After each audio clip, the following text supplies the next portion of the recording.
Denver, Colorado, October 1918. The parlor smelled of pipe tobacco and old leather. Rain tapped against the windows, soft and persistent, like fingers drumming on glass. Outside, somewhere in the gray evening, boys in uniform marched toward trains that would carry them to ships, to France, to trenches where the earth itself had turned to blood and mud.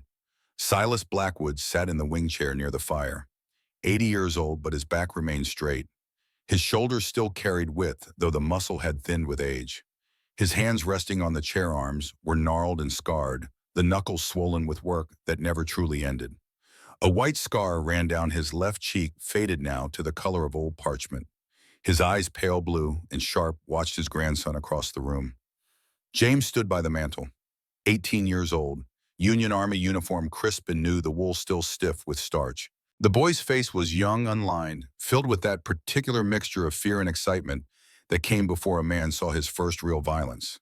His hands kept moving, touching things without purpose.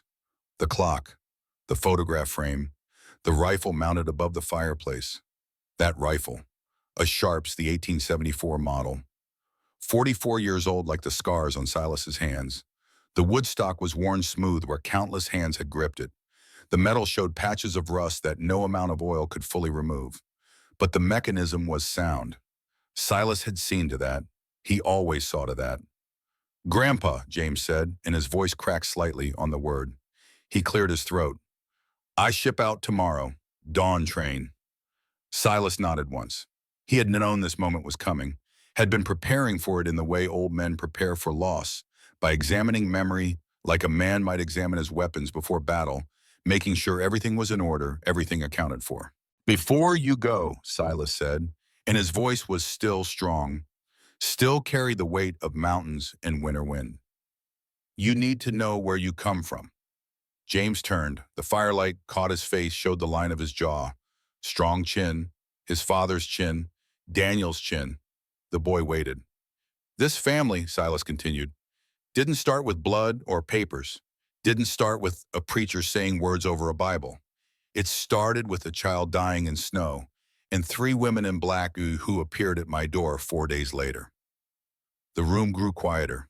Even the fire seemed to settle into listening. "Sit down, son. This'll take some time." James sat on the ottoman, leaning forward, elbows on knees. Behind him in the doorway, Daniel appeared. 46 years old now, solid and grounded like an oak that had weathered 40 winters. He had heard this story before, but he came in anyway, stood with his shoulder against the doorframe, and listened again. Silas closed his eyes for a moment. When he opened them, he was no longer seeing the warm parlor. He was seeing snow, mountains, a cabin that stood alone against wind that could strip meat from bone. "It was the winter of 1878, he said. "I was 39 years old, 6 years a widower, and I believed down in the core of me that I would die alone in that cabin, that my bones would be found someday by a trapper or a hunter, and nobody would know my name, and nobody would care." He paused, drew breath. "I was wrong." The fire crackled. Outside, the rain continued its patient drumming. "It started, Silas said, "the day I found a boy freezing to death near my northern trap line. Colorado Rockies, November 1878. Morning came cold and thin. The kind of cold that made breath turn to ice on a man's beard, that made the insides of your nose stick together when you inhaled. Silas Blackwood woke in darkness like he had every morning for 6 years and lay still in the moment before true consciousness returned. This was the moment when he could almost pretend Sarah still slept beside him, that if he turned his head, he would see her dark hair spread across the pillow, see the rise and fall of her breathing under the quilts. This was the moment before memory settled its full weight back onto his chest. Then he breathed, and the cold air filled his lungs, and he remembered. Sarah was 6 years dead. The bed was empty. The cabin was silent except for wind against the logs and the faint pop of embers in the stove. He rose because there was nothing else to do. Swung his legs over the edge of the cot, felt the shock of cold floorboards against bare feet. His body protested. 39 was not old, but 39 in the mountains was different from 39 in the cities below. Every joint ached in the morning. Every old injury announced itself. The place where the bear had opened his thigh in 70. The ribs broken, falling from a horse in 73. The shoulder that never quite healed right after taking a Sioux arrow in 64. He dressed in the dark, long underwear wool that Sarah had knitted, patched now in places, the wool thin, but he could not bring himself to replace it. Heavy canvas trousers, flannel shirt, suspenders, wool socks thick and scratchy, boots that he had resoled himself 3 times, the leather cracked but still sound. The cabin was 16 feet by 20, one room, sleeping loft above barely tall enough to sit up in. Below, the living space held everything he owned. The cot, the potbelly stove, cast iron with a crack running down one side that he had sealed with furnace cement and prayer. A workbench against the north wall, tools hanging on pegs above it, rifles on a rack. The table, 2 chairs, though one had not been sat in for 6 years. A shelf with tin plates, tin cups, a coffee pot blackened with use. Drying racks where beaver pelts hung, stretched on willow frames. The only decoration was a photograph in a tin frame on the shelf beside the stove. Sarah, taken the year before she died. Her face serious the way people's faces always look serious in photographs, but her eyes holding that light he remembered. The light that said she was about to laugh, about to say something that would catch him off guard and make him smile despite himself. He did not look at the photograph, had not looked at it directly in months. It hurt too much. But he knew it was there, felt its presence like a man feels the presence of a wound that has scarred over but never truly healed. He built up the fire, added split pine dry and seasoned that burned hot and fast, got the stove radiating heat, put coffee on to boil. The cabin filled slowly with warmth, with the smell of coffee, with the small sounds of a man's morning routine. Outside, through the single window with its oiled paper covering the sky, was beginning to pale. Not dawn yet, but the promise of it. The stars still hard and bright in the thin air. Silas ground coffee beans with the hand mill. 20 turns. Always 20. The rhythm of it was meditation. The sound of it filled the silence. He knew something was wrong before he knew why. It was a feeling, the kind that saved his life in the war, that saved him during the bear attack, that kept him alive through 6 winters alone. A gut knowledge that the world outside had changed in some small but significant way. He set down the coffee mill, stood still, listened. The wind, normal. The creak of pine branches weighted with old snow. Normal, but something underneath, something missing. The birds, they were not singing. It was too early for full bird song, but there should have been some sound. The chickadees that lived in the pines near the cabin. The nuthatches. The ravens that followed him sometimes when he checked his trap lines hoping for scraps. Silence. Silas moved to the rifle rack, selected the sharps, the big rifle heavy and solid in his hands. He loaded it with the practiced motion of a man who had loaded rifles in darkness, in rain, in the middle of battle. 45-70 cartridge, 405-grain bullet, enough to drop a bear or punch through cover if needed. He pulled on his heavy coat, canvas lined with sheep's wool, the coat Sarah had insisted he buy the year before she died. Too expensive, he had argued. Necessary, she had countered. And she had been right. The coat had kept him alive through winters that would have killed him otherwise. Outside, the cold hit like a physical thing, the air so sharp it hurt to breathe. His breath came out in clouds that hung in front of his face. The sky was purling toward dawn, the stars fading in the east.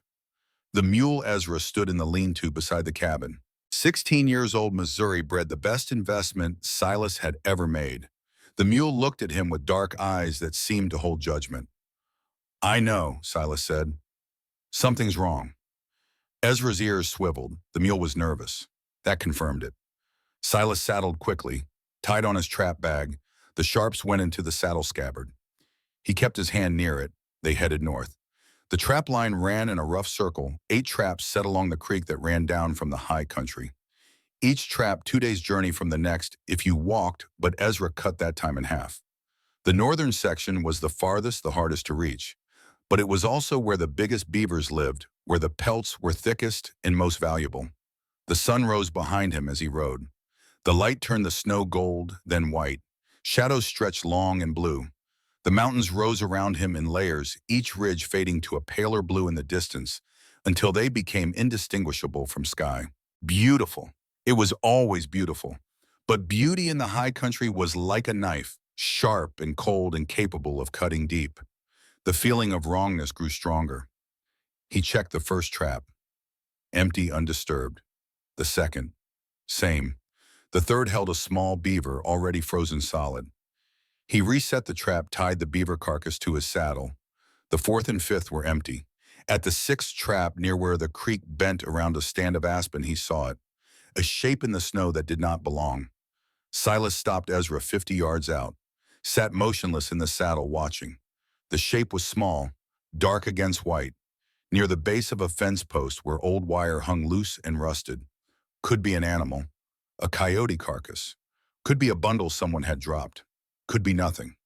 But his gut said it was not nothing. He dismounted, drew the sharps from the scabbard, approached slowly, the rifle ready, his eyes scanning the tree line, the rocks anywhere someone might hide and wait. 20 yards. The shape resolved into something more specific. Cloth, the curve of a shoulder, a hand. 10 yards. He could see it clearly now. A child, a boy, lying curled on his side in the snow like something trying to disappear into the earth. Silas's heart contracted. He covered the last distance, quickly dropped to one knee beside the small body. The boy was maybe 6 years old. Hard to tell with the emaciation. His ribs showed through the thin cotton shirt he wore. His face was pressed against the frozen ground lips. Blue skin waxen, barefoot. His feet were black with frostbite, the skin hard and crackling.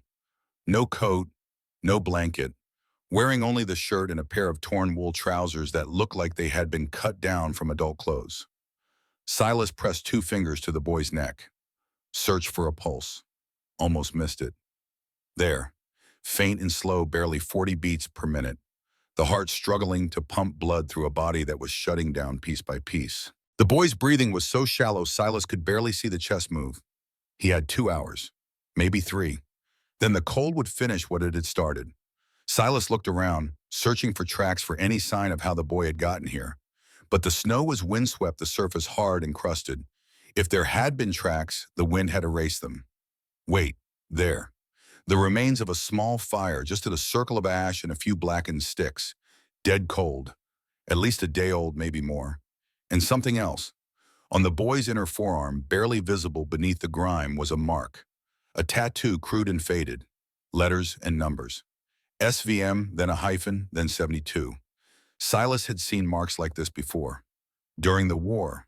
On prisoners. On slaves. His jaw clenched. He should leave the boy. Should ride back to the cabin, maintain his solitude, avoid whatever trouble this child represented. Taking in a stranger, especially a child, meant complications. Meant attachment. Meant risk. Sarah's face appeared in his mind. Not the photograph, the real Sarah. The way she had looked at him the day they found the wounded soldier on the trail. The look that said, "We do not leave people to die, Silas. That is not who we are." He had held her in his arms as she died, had felt her body grow cold, had carried that weight for 6 years, could not carry more. But he also could not leave a child to freeze. He stripped off his heavy coat. The cold hit him immediately, but he ignored it. Wrapped the coat around the boy's small body. So light, the child should weigh 60 pounds, felt like 40. Silas slid his arms underneath, lifted carefully. The boy's head lolled against his chest, unconscious. Probably a mercy. He carried the child to Ezra. The mule stood steady, trained for this. Silas mounted awkwardly, one-handed, the boy cradled against him, settled the small body in the crook of his left arm, took the reins in his right. As he turned Ezra toward home, the boy murmured something, just breath and broken syllables. But Silas caught one word, sisters, then nothing more. The ride back took 35 minutes. Silas counted every one, watched the boy's chest, making sure it had still moved, felt the faint flutter of pulse in the thin neck, held the small body against his own chest, sharing what warmth he could. The sun was fully up when he reached the cabin. He dismounted quickly, carried the boy inside. The stove was still radiating heat. He laid the child on the cot, his own coat still wrapped around the thin frame. Now came the work. Frontier medicine was part knowledge, part instinct, part prayer. Silas had learned the knowledge during the war, had developed the instinct through necessity. The prayer was a holdover from childhood from before the war, taught him that God's attention, if it existed at all, was spread thin over too much suffering. But he prayed anyway as he worked. First, the wet clothes. He stripped the boy carefully. The thin shirt, the torn trousers. Everything soaked through with snowmelt and sweat and urine. The child had lost control of his bladder at some point. That was bad. Meant the body was shutting down. The boy's skin was mottled, blue in the extremities, waxy white on the torso. Silas looked for injuries beyond the obvious. Found bruises, old ones yellow and green and fading, newer ones purple and black, on the upper arms, the ribs, the back of the thighs. Someone had beaten this child, regularly. The scars on the wrists were worse, circular like shackles. The skin rubbed raw in places infected in others. And that tattoo. Up close it was clearer. The letters were uneven, done with a needle and ink. Crude, permanent, a mark of ownership. Silas felt rage build in his chest. The old war rage, the kind that came before violence, before killing, became not just acceptable, but necessary. He pushed it down. Rage later. Survival now. He wrapped the boy in furs, beaver pelts thick and warm, then blankets, built up the stove until the cabin was almost too hot to bear. But the boy needed heat, needed his core temperature raised slowly, carefully. Too fast and shock could kill as surely as the cold. He placed heated stones wrapped in cloth near the boy's core, under the armpits, near the groin, against the neck, warmth where the major blood vessels ran close to the surface. Then he made broth, thin soup of beef fat, salt, and water. Barely food, but it had electrolytes, had calories, had warmth. He let it cool until it was body temperature. The boy was still unconscious. Silas lifted the small head, carefully pressed the rim of the tin cup to blue lips. Tipped it slowly. The boy's throat worked reflexively. Swallowed. Good. The body still had some fight left. He fed half the cup this way, drop by drop. Then laid the boy back down, pulled the furs tight around the thin shoulders. All he could do now was wait. Silas sat in the chair beside the cot, the sharps across his lap, the old war habit. Always armed, always ready, even here in his own cabin, with a dying child, the only other living thing for miles. The wind picked up outside. He could hear it coming down from the high peaks, could hear the groan of pine branches weighted with snow. A storm was building. He could feel it in the air and the pressure against his eardrums, in the old wound in his thigh that ached when the weather turned. He looked at the boy, so small in the furs. The face still blue-tinged but starting to pinken slightly. The chest rising and falling a little more strongly. Silas realized he had not held another person since Sarah died, had not touched anyone with care, with gentleness. For 6 years, his hands had known only tools and weapons and the harsh necessities of survival. Now this. He did not sleep that night, sat watching the boy breathe, fed more broth when the child stirred, changed the heated stones, kept the fire burning, listened to the storm build outside, the wind howling like something alive and hunting. At some point in the darkness, he found himself talking, not to the boy, to Sarah. "I brought him here," he said quietly. "That makes him mine to care for. But I don't know what to do with a child. Don't know how to be responsible for someone else. Been alone so long, I forgot how." The wind was his only answer. "You'd know," he continued. "You always knew what to do, how to make things right." He paused, swallowed. "I miss you. God, Sarah, I miss you every day." The boy stirred, whimpered in his sleep. Silas reached out, placed a hand on the small shoulder. The boy quieted. Outside, the storm broke. Snow began to fall. Day 2, the boy woke briefly near dawn, eyes fluttering open, dark eyes huge in the thin face. They focused on Silas for a moment. Fear flickered there. The child tried to pull away, then realized he was too weak. Just lay there, trembling. "You're safe," Silas said. His voice came out rough from disuse. He cleared his throat. "You're in my cabin. You were freezing. I brought you in."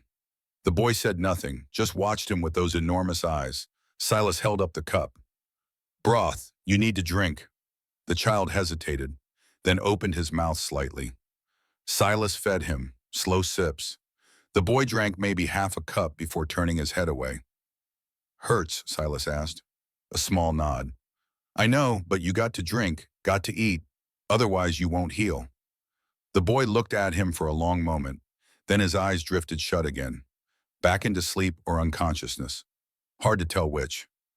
Silas examined the frostbitten feet, black tissue that would have to slough off eventually. Painful, but probably not fatal. He had seen worse during the war, had treated worse. The key was preventing infection, keeping the tissue clean and dry, letting the body do its work. He applied a thin layer of lard to the worst areas, wrapped them in clean cloth. Not much else to do. Through the second day, the boy drifted in and out. Silas continued the routine. Broth, water, heated stones, monitoring for fever, for infection, for shock. He found himself talking again. Not to Sarah this time, to the boy. It did not matter that the child probably could not hear him. "You're a fighter," Silas said while changing the bandages. "Most grown men would have died out there. But you held on. That takes strength, takes will." The boy's breathing remained steady.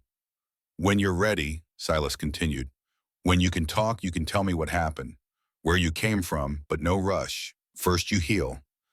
Outside, the storm continued. 3 feet of snow fell in 2 days. Then the sky cleared cold and hard and bright. Day 3. The boy sat up. Not for long. Maybe 30 seconds. But he sat up on his own, looked around the cabin with those dark eyes, then lay back down, exhausted from the effort. Progress. Silas fed him thicker broth, added bits of soft bread soaked until they fell apart. The boy ate slowly but steadily. That afternoon, while Silas was sharpening his knife on the whetstone, the boy spoke. Where just the one word, rough and thin like it hurt to push air across his vocal cords.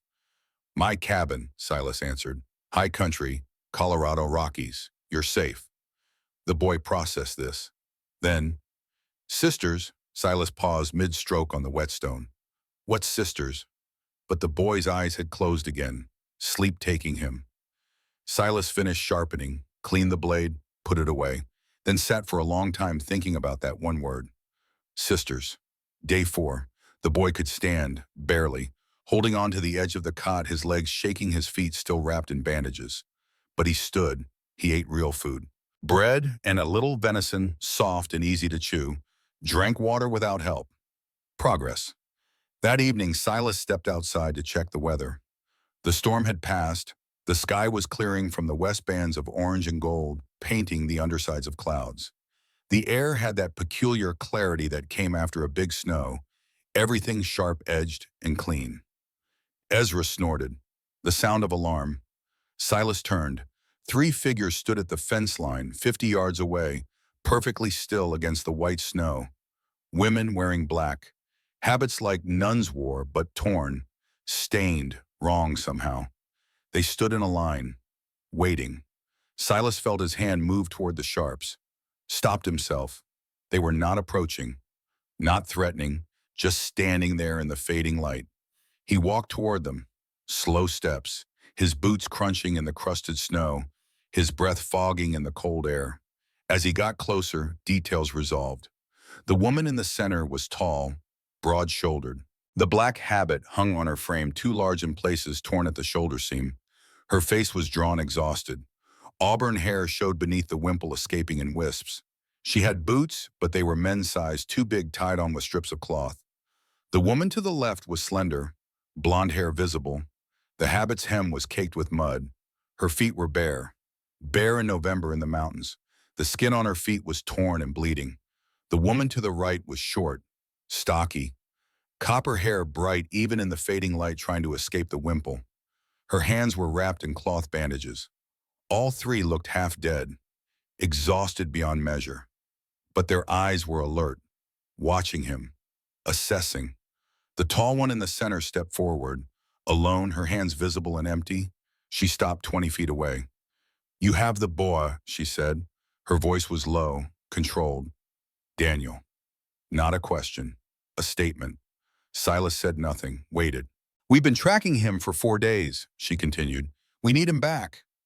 "Who are you?" Silas asked. The woman hesitated, glanced at the other 2. Some silent communication passed between them. Then she looked back at Silas. "My name is Margaret," she said. "Margaret Fletcher, but he calls me Maggie. And them Grace Winters, Catherine Morrison." Silas waited for more. When it did not come, he said, "You're nuns." Something flickered across Margaret's face. Not quite a smile. Too bitter for that. No, she said quietly. We're not. The short one, Catherine, spoke. Her voice was rough, like someone unused to talking. The man who's hunting us will kill you too if he finds us here. We should go. Silas looked at her, then at the blonde woman, Grace, who stood barefoot in the snow and did not complain, did not move, just watched him with eyes that had seen too much. If you could go, he said, you'd already be gone. Silence. The wind picked up slightly, tugging at the black fabric of their habits. Margaret met his eyes. There's a storm coming tonight, bigger than the last one. We have nowhere else. You bring trouble to my door. Yes, no hesitation, no lies. But we can help you survive it. Silas thought about the boy inside, the scars on his wrists, the tattoo, the fear in his eyes. He thought about Sarah's voice saying, we do not leave people to die. He thought about 6 years of loneliness that he had told himself was preference, but knew deep down was cowardice. Inside, he said, we'll talk after you've eaten. Margaret's shoulders sagged slightly. Relief. She turned to gesture to the others. They came forward slowly, Grace limping badly, Catherine supporting her. Up close, they looked worse. Half-starved, faces gaunt, eyes hollowed.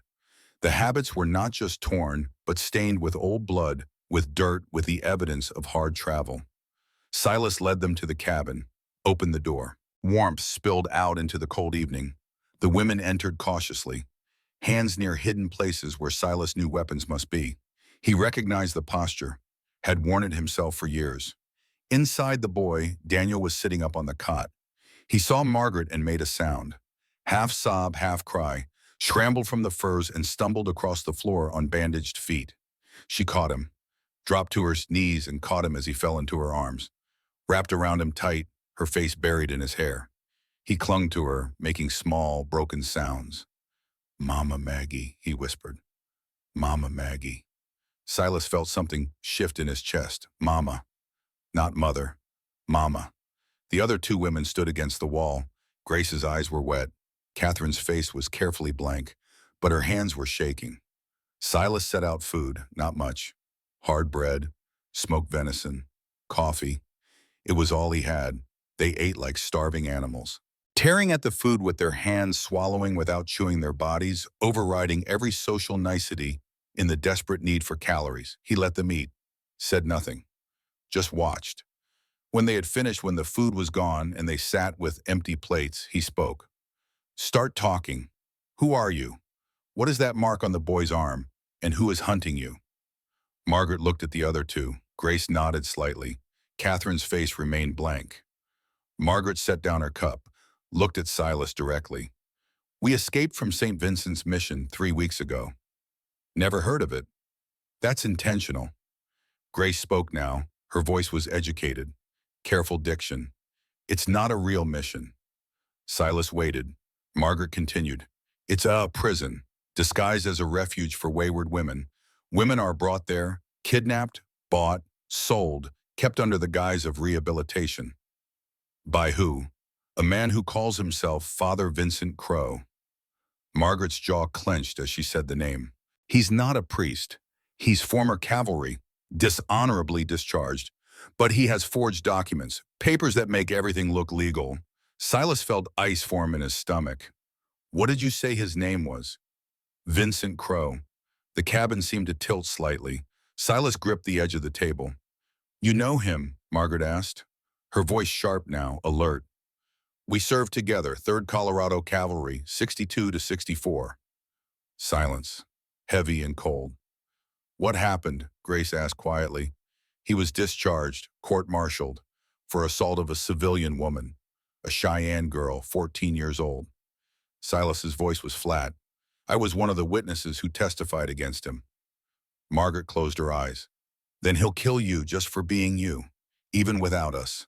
Silas looked at Daniel. The boy was pressed against Margaret's side, his small hand gripping the fabric of her habit, looking up at Silas with those dark eyes. Tell me the rest, Silas said. So they did, speaking in turns, filling in pieces of a story that made his stomach turn. The mission held 23 women currently, had held hundreds over 13 years. Some were sold to mines for labor. some to brothels, some to wealthy men looking for wives who could not refuse or run. Women who got pregnant were kept until the baby was born. Then the child was sold, $200 to $500 depending on age and health. Daniel was one of those children. Margaret had been at the mission for 7 years, brought there after being attacked on a trail while working as a traveling nurse, kept there, used. Daniel was conceived through assault. Crow's assault. She had kept the boy alive by pretending compliance, by being useful, by making herself indispensable enough that Crow kept her instead of selling her. Grace had been there 5 years. The daughter of an army surgeon, she had been captured during a raid traded to whiskey runners, eventually sold to Crow. He kept her as the mission nurse, forced her to treat injuries, to deliver babies that she knew would be sold. Catherine had been there 4 years. Her father had been a blacksmith. When he died, creditors came, said she could marry one of them or be sold to pay the debt. She ran, was caught, ended up at the mission, forced to work the forge, making the shackles and chains and bars that kept the other women imprisoned. 3 weeks ago, Crow had announced he was selling Daniel. The boy was 6, old enough to work in the mines. Margaret had hidden a knife for 2 years. Grace had stolen laudanum from the medical supplies. Catherine had learned to pick locks by studying the ones she made. They freed 12 women, most scattered in different directions, decoys to split pursuit. Margaret, Grace, and Catherine took Daniel and ran for the mountains. 2 other women had been with them. Both died during the journey. Cold, injuries, exhaustion. "We hid Daniel when we heard riders," Margaret said quietly, covered him with brush, told him to stay silent no matter what. Then we ran, leading the pursuit away. "It took us 2 days to lose them," Grace added, "then 3 more to find our way back to where we'd hidden him." "He was gone," Margaret finished. "We tracked him here. To you." Silas sat back in his chair, processing. "The boy whispered something while I was bringing him in," he said. "He said sisters." Margaret nodded. "He calls us the sisters because of the habits. We stole them from the Catholic sisters who helped us escape. The real nuns are hiding now, protecting the other women who made it out. So these," Silas gestured at the black cloth, "are disguises." "Yes." He looked at them, really looked. Saw the knife handle visible under Grace's habit. Saw the way Catherine's hand stayed near her waist where something was certainly hidden. Saw the hardness in Margaret's eyes, the wariness, the readiness to fight or run at any moment. "What do you want from me?" he asked. "Shelter," Margaret said. "Through winter. We can work, hunt, trap, whatever you need. We won't be a burden. And when Crow comes, then we fight." Silas was quiet for a long time. The fire crackled. Outside, the wind was picking up. The promised storm beginning. He thought about 6 years alone. 6 years of telling himself it was better this way. Safer. No one to lose. No one to fail. But Sarah's voice again in his memory. "You can't save everyone, Silas. But you can save someone. And that matters." He stood, walked to the loft ladder. "You 3 take the loft," he said. "I'll sleep down here. Door stays unbarred. If trouble comes, you'll run first, fight second. Understood?" Margaret stood as well. "We can't pay you." "Didn't ask you to." "Why are you helping us?" Silas looked at Daniel.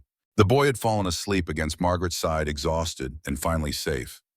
"Because 6 years ago my wife died while I held her hand," he said quietly. "And I couldn't do anything to stop it. Couldn't save her. Maybe I can save somebody else." Margaret held his gaze. Something passed between them. Understanding. Recognition. "Thank you," she said. He nodded once. "Get some sleep. We'll figure out the rest tomorrow." They climbed to the loft. He heard them settling in. Soft voices. The rustle of furs being arranged. Then quiet. Silas sat in the chair by the stove. The sharps across his lap. The old habit. Always armed. Always ready. He did not sleep. Near midnight, he heard soft footsteps on the ladder. Margaret descended, wrapped in a blanket. She did not approach him, just stood near the window, looking out at the storm that was building outside. "You're not really nuns," he said. "No. And Crow, he's really coming." "Yes." She turned to face him. "You could still turn us out in the morning, before he gets here. Save yourself." Silas thought about that, about the easy path, the safe path. "No," he said. Why not? Because it wouldn't be right. She studied his face for a long moment, then nodded, turned back to the window. There is something else you should know, she said quietly.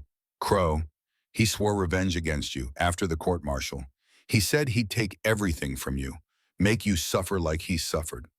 Silas's hands tightened on the rifle. He told you this. He talks sometimes about his past, about the men he hated. She paused. When I heard your name today, I knew. He's been looking for you, for years. So he finds me, and finds us here with you. It'll give him even more reason. Then we'll be ready. Margaret was quiet. Then she said very softly, I'm sorry for bringing this to your door. You didn't bring it. He did, 14 years ago when he decided to become a monster. She turned, looked at him in the firelight. You're a good man, Silas Blackwood. I'm just a man, trying to do right. She smiled, small and sad. That's what makes you good. She climbed back to the loft. Silas sat alone. Outside the storm hit, snow driving against the cabin walls, wind howling, the temperature dropping fast. He should check the perimeter in the morning, should look for signs of pursuit, should prepare defenses. But first he needed to make it through the night. He fed the fire, kept it burning, listened to the storm and to the soft breathing of 4 other people in his cabin. 4 lives that were now, whether he wanted it or not, his responsibility. The weight of it settled on his shoulders. Heavy, but not unbearable. As dawn began to pale the eastern sky and the storm showed no signs of stopping, Silas finally allowed himself to close his eyes. Not to sleep, just to rest. When he opened them again an hour later, the first thing he saw was sunlight breaking through gaps in the clouds. The second thing he saw when he went outside to check the weather were boot prints in the fresh snow. Large prints, military style, recent, maybe 2 hours old, circling the cabin at 50 yards, then heading south. Someone had scouted them during the storm, had watched the cabin, counted the people inside probably, assessed their strength. Crow knew where they were. Silas stood in the snow, the wind cutting through his shirt, and looked at those tracks for a long time. Then he went back inside, closed the door, began to prepare.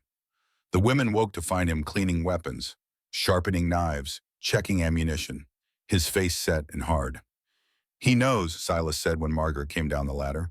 Crow knows we're here. She looked at the guns laid out on the table, the knives, the boxes of cartridges. How long do we have? Hard to say. Weather will slow him. Week, maybe 2. But he's coming. Margaret sat down across from him. Grace and Catherine descended. Daniel stayed in the loft, still sleeping. Then we prepare, Margaret said. Silas looked at her, at Grace, at Catherine. 3 women who had survived horrors, who had escaped, who had walked through mountain winter to save a child. Yes, he said, we prepare. The first week passed in the rhythm of survival. Silas woke at 4:30 as always. But now when he descended from the loft where he had moved his bedroll, there were others already stirring. Grace, who seemed to sleep as little as he did, was usually first. She would be sitting near the window, watching the darkness thin toward dawn, her hands busy with small tasks. Mending, organizing, preparing. Margaret came next, moving quietly so as not to wake Daniel. She would check the boy, her hand resting briefly on his forehead, feeling for fever that had not returned. Then she would move to the stove, beginning the morning routine of fire building and coffee making.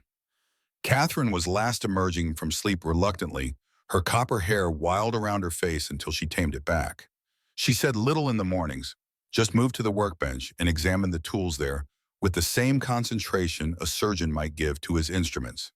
They did not ask permission to help. They simply worked.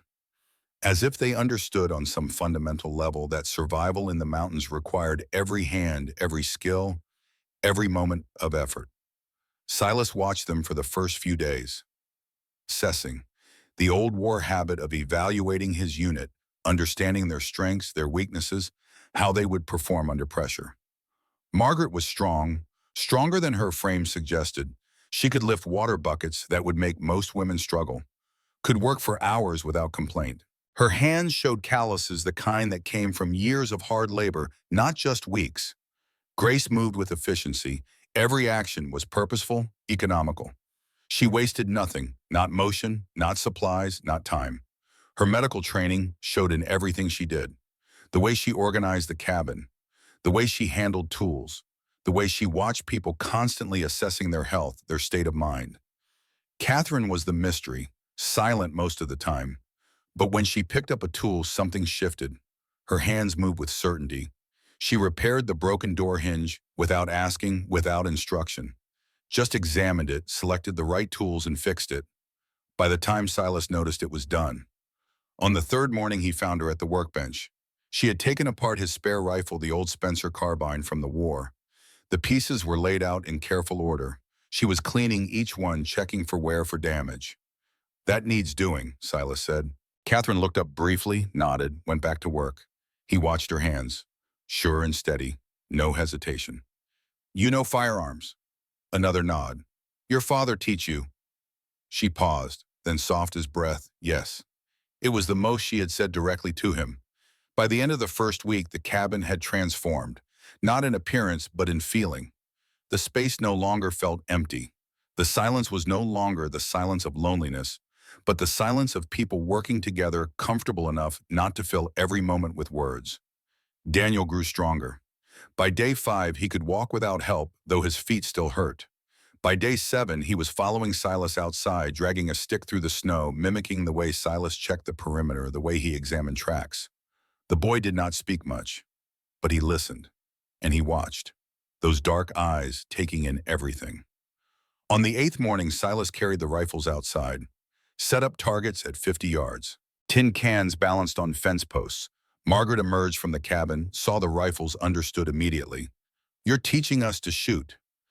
Can't defend yourselves if you can't shoot." Grace joined them. Catherine came last, reluctant. Silas selected the sharps. The big rifle, heavy in his hands, familiar as his own heartbeat. "This is a Sharps Model 1874, he said. 45-70 caliber, 405 grain bullet. Effective range 800 yards in the right hands. This close, it'll punch through cover, through bone, through pretty much anything you point it at." He loaded it with the smooth economy of long practice. Breech open, cartridge in, breech closed, hammer back. "Rifle's not like a pistol," he continued. "You don't aim with your hands. You aim with your whole body." He shouldered the weapon, demonstrated the stance. Feet planted, body angled, cheek welded to the stock. Breath control matters. You breathe in, breathe out, halfway hold. While you're holding, you squeeze. Don't jerk. Squeeze like you're pressing on something delicate. Steady pressure until the gun surprises you. He fired. The sharps roared, kicked hard against his shoulder. 50 yards away, the tin can exploded. He lowered the rifle, looked at Margaret. "Your turn." She stepped forward. He handed her the rifle. She took it, adjusting to the weight, hefted it experimentally. "Heavier than I expected." "Means it's solid, built to last." He showed her how to load. She was a fast learner, hands steady, no fumbling. She loaded the cartridge, closed, the breech cocked, the hammer. "Now stand like I showed you." She positioned herself. He stepped behind her, adjusted her feet with his boot, placed one hand on her shoulder, turning her slightly. "Lean into it. Gun's going to kick. If you're fighting it, it'll hurt. If you're with it, it's just motion." She nodded, shouldered the rifle.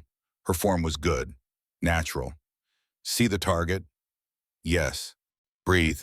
She inhaled, exhaled halfway, held. "Squeeze." The rifle fired. The recoil rocked her back slightly, but she kept her feet. Downrange, the second tin can rang like a bell and toppled. Margaret lowered the rifle, looked at it with something like surprise. "I hit it." "Good shot." She turned to him, a smile starting at the corners of her mouth, the first real smile he had seen from her. "Can I try again?" They spent 2 hours on the firing line. By the end, Margaret could hit a target at 75 yards more often than not.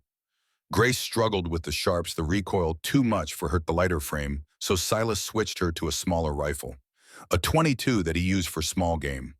Less power, but easier to control. Grace's hands shook at first, the sound of the gunshots making her flinch. But she kept trying, kept loading and firing until her hands steadied and she could hit the target half the time.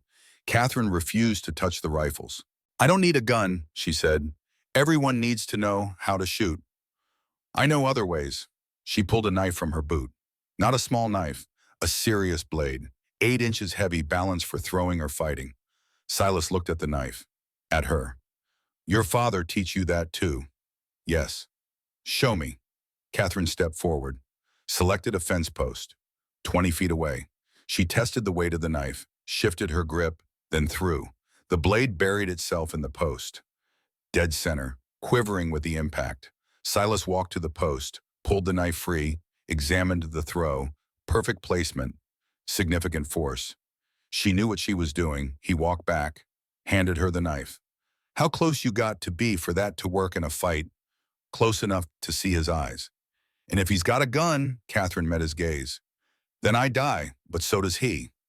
There was something in her eyes, cold and certain. She had thought about this, planned for it, accepted it. Silas nodded slowly. Fair enough, but you're still learning the pistol. Close quarters, a pistol's faster than a knife. He drew his Colt Peacemaker, handed it to her. She took it reluctantly. They spent another hour with Catherine and the pistol. She was not a natural shooter. Her hands were too used to close work to precise movements. The pistol's distance felt wrong to her, but she tried, and slowly, reluctantly, she began to understand it. By midday, they were all cold and tired. Silas called an end to the session. Tomorrow we do it again, he said, and the day after, until you can shoot without thinking. That afternoon, he took Margaret on the trap line. The northern section needed checking. 5 traps along the creek where beaver had built dams and lodges. The pelts from this area were the best, thick as fur, prime winter coats. Margaret walked beside him through the snow. She had borrowed his spare coat, too large on her frame, the sleeves rolled up. Her breath fogged in the cold air. She moved carefully, watching where she stepped, learning to read the snow. Tell me what you see, Silas said, stopping near a stand of aspen. Margaret looked around, studied the landscape. Trees, snow, rocks. Look closer, the snow's not uniform. She examined it more carefully. There, those depressions. Something walked here. Good. What? I don't know. He crouched, pointed to the tracks she had spotted. Coyote. See the size smaller than wolf. 4 toes, visible claws showing. See how the back foot lands almost in the front foot's track. That's coyote gait. They do that to save energy in deep snow. He stood, moved forward, pointed to other tracks. Deer here. See the split hoof? That's a doe. Small, maybe a yearling. Further on, he showed her rabbit tracks. Grouse, marten, taught her to read the forest the way he read it. Not just seeing trees and snow, but seeing the life moving through it. The patterns, the signs. At the first trap, they found a beaver. Frozen solid now, but fresh from yesterday. Silas showed her how to reset the trap. The weight placement, the depth in the water, the importance of removing human scent. Beaver's smart, he said. Smarter than most people give them credit for. They learn they'll avoid a trap if it smells wrong or looks out of place. He skinned the beaver there on the bank. Fast, efficient cuts. Showed her how to separate the pelt without damaging it. How to flesh it, removing the fat and tissue. How to stretch it on a willow frame for drying. Margaret watched, asked questions, learned. You respect the animal, she observed. Always. It's giving its life. The least I can do is use everything. Waste nothing. They moved to the second trap, empty. Then the third. Another beaver, this one larger. The process repeated. By the 4th trap, Margaret's hands were cold, her face red from wind. But she did not complain. Just kept moving. Kept learning. They rested near the 5th trap, sitting on a fallen log. Silas poured coffee from a tin canteen, handed it to Margaret. She drank gratefully, her hands wrapped around the warm metal. Thank you, she said quietly, for teaching me, for all of this.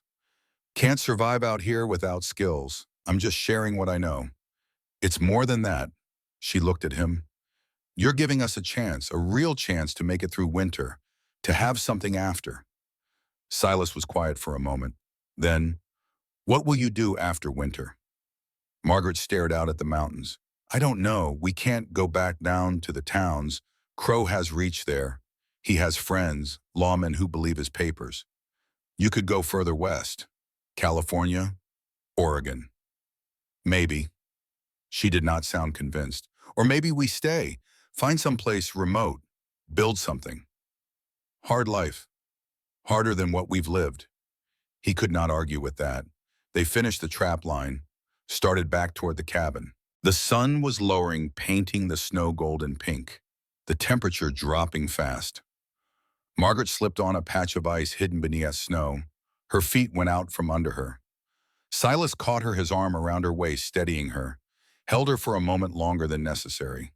She looked up at him, their faces close, her breath warm on his cold cheek. "Thank you," she said, soft, not moving away. "Can't have you breaking something," he said, but his arms stayed around her waist. "No," she agreed, "that would be inconvenient." A moment, two, their eyes holding, something passing between them.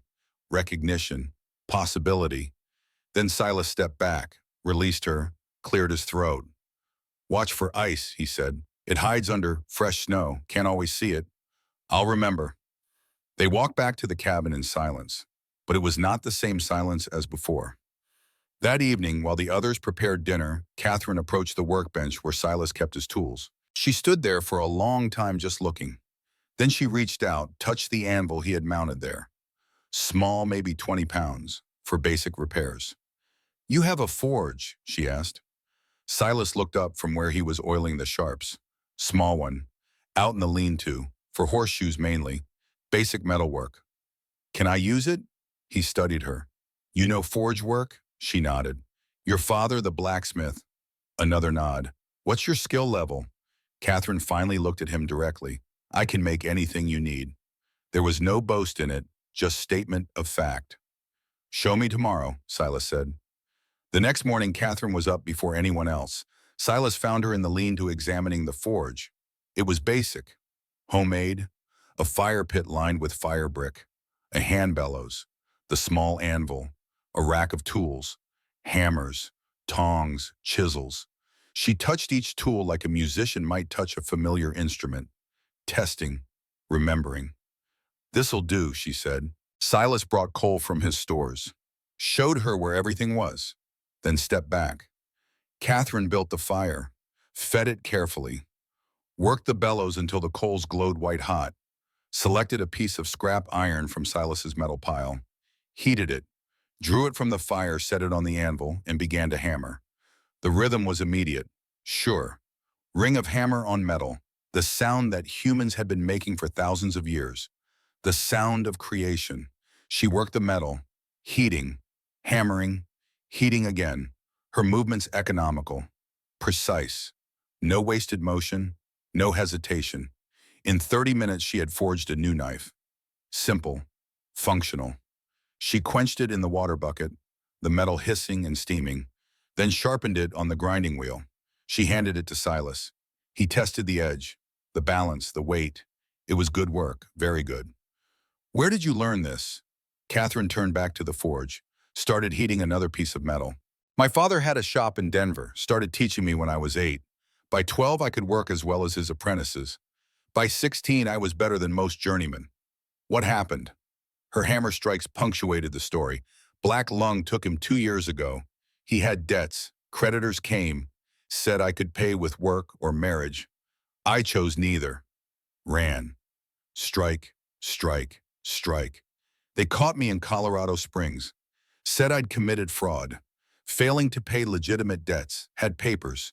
Legal papers." Her voice was bitter. "Sold me to Crow to settle the account. $100. The second knife took shape under her hands. Longer than the first. Heavier. At the mission, they put me in the forge, making shackles, chains, the bars for the cells."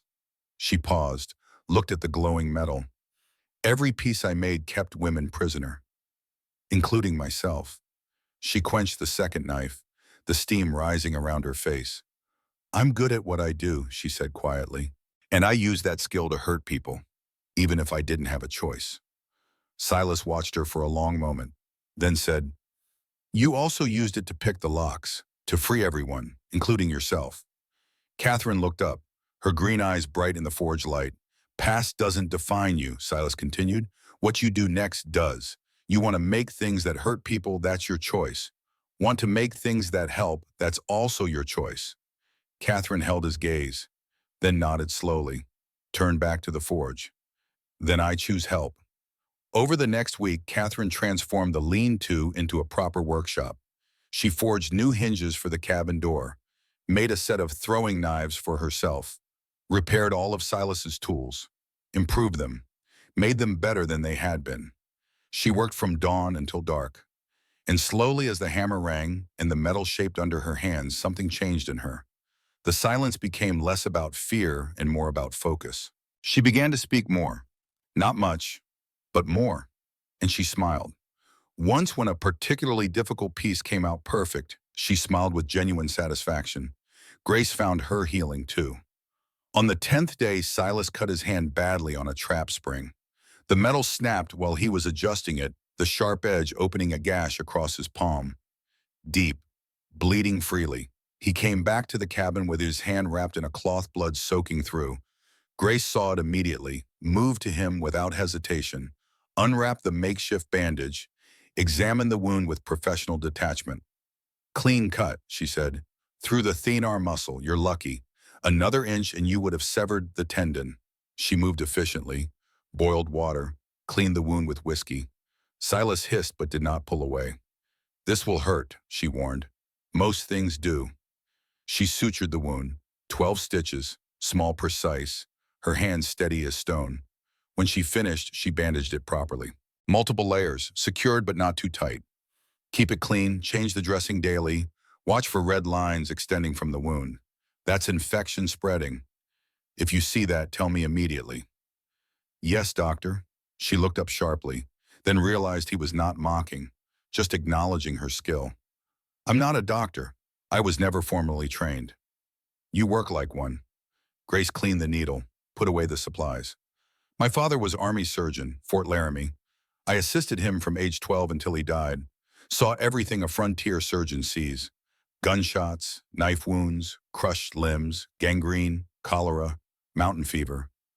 She paused, organizing the medical supplies, her hands still moving, always moving. After he died, after I was taken, I thought I would never practice medicine again. Thought that part of my life was over. Her voice dropped. At the mission, Crow kept me as the nurse. I delivered babies, treated injuries, set bones, and I hated it. Because I knew those babies would be sold. Knew those women I was keeping alive were just inventory. Silas watched her, saw the pain in her eyes. You kept them alive, he said. That matters. Does it? When I knew what would happen to them. You did what you could with what you had. That's all anyone can do. Grace shook her head. I was complicit. You were surviving. She finally stopped moving, stood still. There's a difference. Yes. They were quiet for a moment. Then Grace said softly, at the mission there was a woman, Mary. She got pregnant, didn't know who the father was. Could have been any of 6 men. When the baby was born, it was deformed. Cleft palate, twisted spine. Crow said he couldn't sell it. Silas felt ice in his stomach. He told me to let it die, Grace continued, her voice flat now, removed. Just stop feeding it. Let nature take its course. I couldn't, so I gave it medicine, morphine from the medical supplies, made it sleep. And it never woke up. She looked at Silas. Was that mercy or murder? He thought carefully before answering. In war, I've done the same. Soldiers too badly wounded to move too far from help. Enemy coming. Choice between leaving them to be tortured or ending it quick. He paused. I chose quick, and I've lived with that. Some nights, it keeps me awake. Other nights, I sleep knowing I did the kindest thing I could. And which is it tonight? Depends on the night. Grace almost smiled, sad and knowing. That's the most honest answer anyone's given me. How many babies? Silas asked. She flinched. 3. Over 5 years. 3 that wouldn't have survived anyway. That would have died slowly and painfully. And Mary, Crow sold her 2 weeks after the baby died. Traded her to a mine in Leadville. I heard she died there within a month. Grace turned away, wiped her eyes quickly. Silas stood, walked to her, put his hand on her shoulder. Just rested it there. Not demanding, just present. You're forgiven, he said. By me, for what that's worth. She shook her head. It's not your forgiveness I need. Then whose? Mine. They stood there for a moment. Then Grace stepped away, composed herself, became the efficient nurse again. But something had shifted. The confession had cost her. But it also seemed to lift something. A weight shared was a weight lessened, even if not removed. 3 weeks passed. December came, and with it deeper cold. The snow piled higher. The wind came down from the peaks like a living thing hungry and relentless. But inside the cabin, warmth held. Routine settled into something comfortable. Daniel followed Silas everywhere, learning to stack wood to read tracks to move quietly in the forest. The boy spoke more now, short sentences, simple words. But he was healing. Margaret cooked clean, managed the domestic side of survival, but she also went on trap lines with Silas, learned to shoot better, grew stronger. The gauntness left her face. The constant vigilance in her eyes softened, though never disappeared entirely. Grace organized everything she touched. The medical supplies, the food stores, the daily routines. She kept Daniel on a schedule, monitored everyone's health, made sure small problems did not become big ones. Catherine worked the forge, made knives, repaired tools, strengthened the cabin's defenses. She forged new hinges, iron bars for the windows, reinforced brackets for the door, turning the cabin piece by piece into something that could withstand a siege. And Silas found himself, against all his intentions, becoming part of something again. Part of a group, part of a family, though he would not have called it that. Not yet. One evening, Margaret was preparing dinner, some kind of stew from dried beans and salted pork. Silas was at the table cleaning the sharps. Daniel was in the loft with Grace learning letters. Catherine was at the forge outside. The ring of her hammer carried through the cold air. Margaret glanced at Silas, then said carefully, "You've changed." He looked up. "How so?" "When we first came, you looked like a man waiting to dame. Now you look like a man planning to live." Silas considered this, set down the cleaning rod. "Maybe I was waiting," he admitted. "For 6 years, waiting for winter to finally take me. Seemed easier than trying to go on." "What changed?" He looked toward the loft where Daniel's voice was sounding out letters. "Responsibility, maybe. Can't wait to die when someone needs you to live." Margaret stirred the stew. "Is that the only reason?" Their eyes met, held, something unspoken passing between them. "No," Silas said quietly. "Not the only reason." She smiled, small but genuine, turned back to the stew. That night after dinner, after Daniel had been put to bed and Grace and Catherine had climbed to the loft, Margaret and Silas sat by the fire, not speaking, just existing in the same space. Comfortable silence. Margaret broke it first. "Tell me about her. Your wife." Silas was quiet for a long moment. "Then her name was Sarah. We married in '66. I was 27. She was 24. Met her in Denver at a church social. She was a teacher." He stared into the fire, remembering. "She was smart, educated, could have married a lawyer or a banker, men with money, prospects, but she chose me, a broke veteran with nothing but a mule and a rifle." "Why?" "I asked her that once. She said because I was honest, because I didn't pretend to be more than I was." He paused. "And because I made her laugh." Margaret watched his face, the firelight showing the lines, the scars, the weight of memory. "We built this cabin together. 41 days. She worked beside me every day, mixing clay for chinking, cutting saw for the roof. Her hands blistered and bled, but she never complained." His voice grew softer. "She died in the bed there. In the loft. Mountain fever. I didn't have medicine, didn't have knowledge. All I could do was hold her hand and watch her burn." "How long were you married?" 6 years, not long enough." Margaret reached over, put her hand on his, her palm warm against his calloused skin. "I'm sorry." "Me too." They sat in silence. Then Margaret said, "I was engaged once, before the mission. A doctor in Philadelphia, James, we were supposed to marry in '72, but he caught cholera during an outbreak, died in 3 days. And you never wanted to again, until now." Silas looked at her. She held his gaze, steady, unafraid. "Margaret," he started. Maggie, please, call me Maggie. Maggie, I don't know what I can offer. Don't know what kind of future there is. Crow's coming, and when he does, I know, but that's tomorrow. Today we're here, we're alive. That has to mean something. She was right.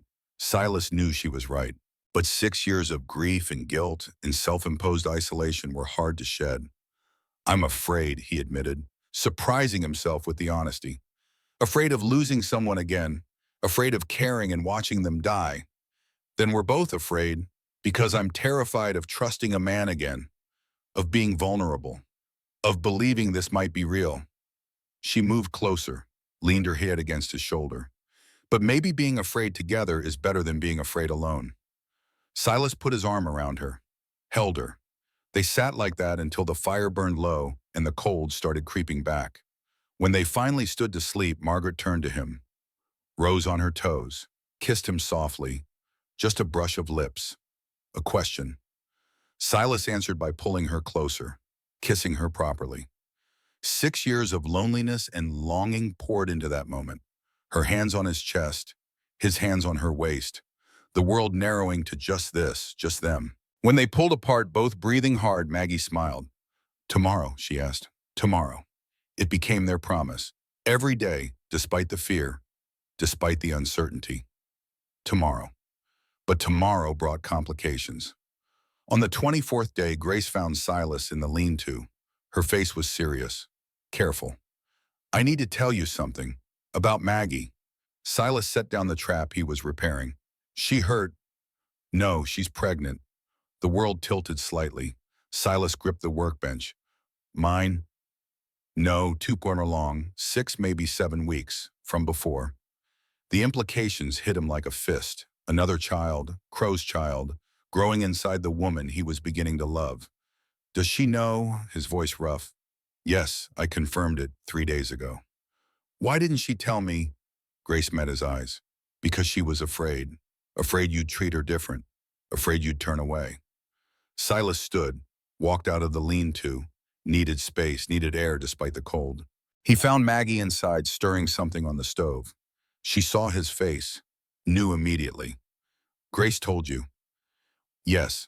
Maggie set down the spoon, turned to face him fully. I'm sorry, I should have told you myself. Why didn't you? Because I was a coward. Because I wanted these weeks, this feeling, before everything changed. You think this changes things, doesn't it? Silas thought about Sarah, about the child they had lost, about holding his dying wife and knowing their baby had died with her, about 6 years of grief. I don't know, he said honestly. I need time to think. Maggie nodded, swallowed hard. Take all the time you need. He left, walked out into the snow, kept walking until the cabin was small behind him, sat on a fallen log and tried to sort through the tangle in his chest. Fear. Yes, fear of losing another child, fear of watching another pregnancy end in death, but also something else, something unexpected. Relief. Because it meant Maggie had something to protect, someone to fight for, a reason to survive that went beyond just herself. And if he was honest, truly honest, he loved Daniel, the boy who was not his blood, but had become his in every way that mattered. Could he not do the same for another child? But Sarah. Sarah had died pregnant, had died with their child. How could he face that again? He sat in the snow as the sun lowered, as the temperature dropped, thinking, feeling, wrestling with ghosts. When he returned to the cabin hours later, the others were eating dinner. Maggie looked up, her eyes red. She had been crying. Silas sat across from her. Everyone else grew quiet. I've been thinking, he said, his voice steady, about what you told me, about the baby. Maggie's hands clenched in her lap. And I'm scared, he continued, terrified, because I lost a wife and a baby once, and I don't know if I can survive that again. I understand, Maggie said quietly. I do. But Basilis went on. I also know that fear is a poor reason to walk away from something good. And you? This. It's the first good thing I've had in 6 years. He reached across the table, took her hand. I can't promise I won't be afraid. Can't promise I'll be perfect. But I can promise I'll stay. I'll see this through, whatever happens. Maggie's eyes filled. You mean that I don't say things I don't mean? She stood, came around the table. He stood too. She wrapped her arms around him, held on tight. He held her back. Daniel from the loft called down, "Is Mama Maggie sad?" Grace answered, "No, sweetheart. She's happy."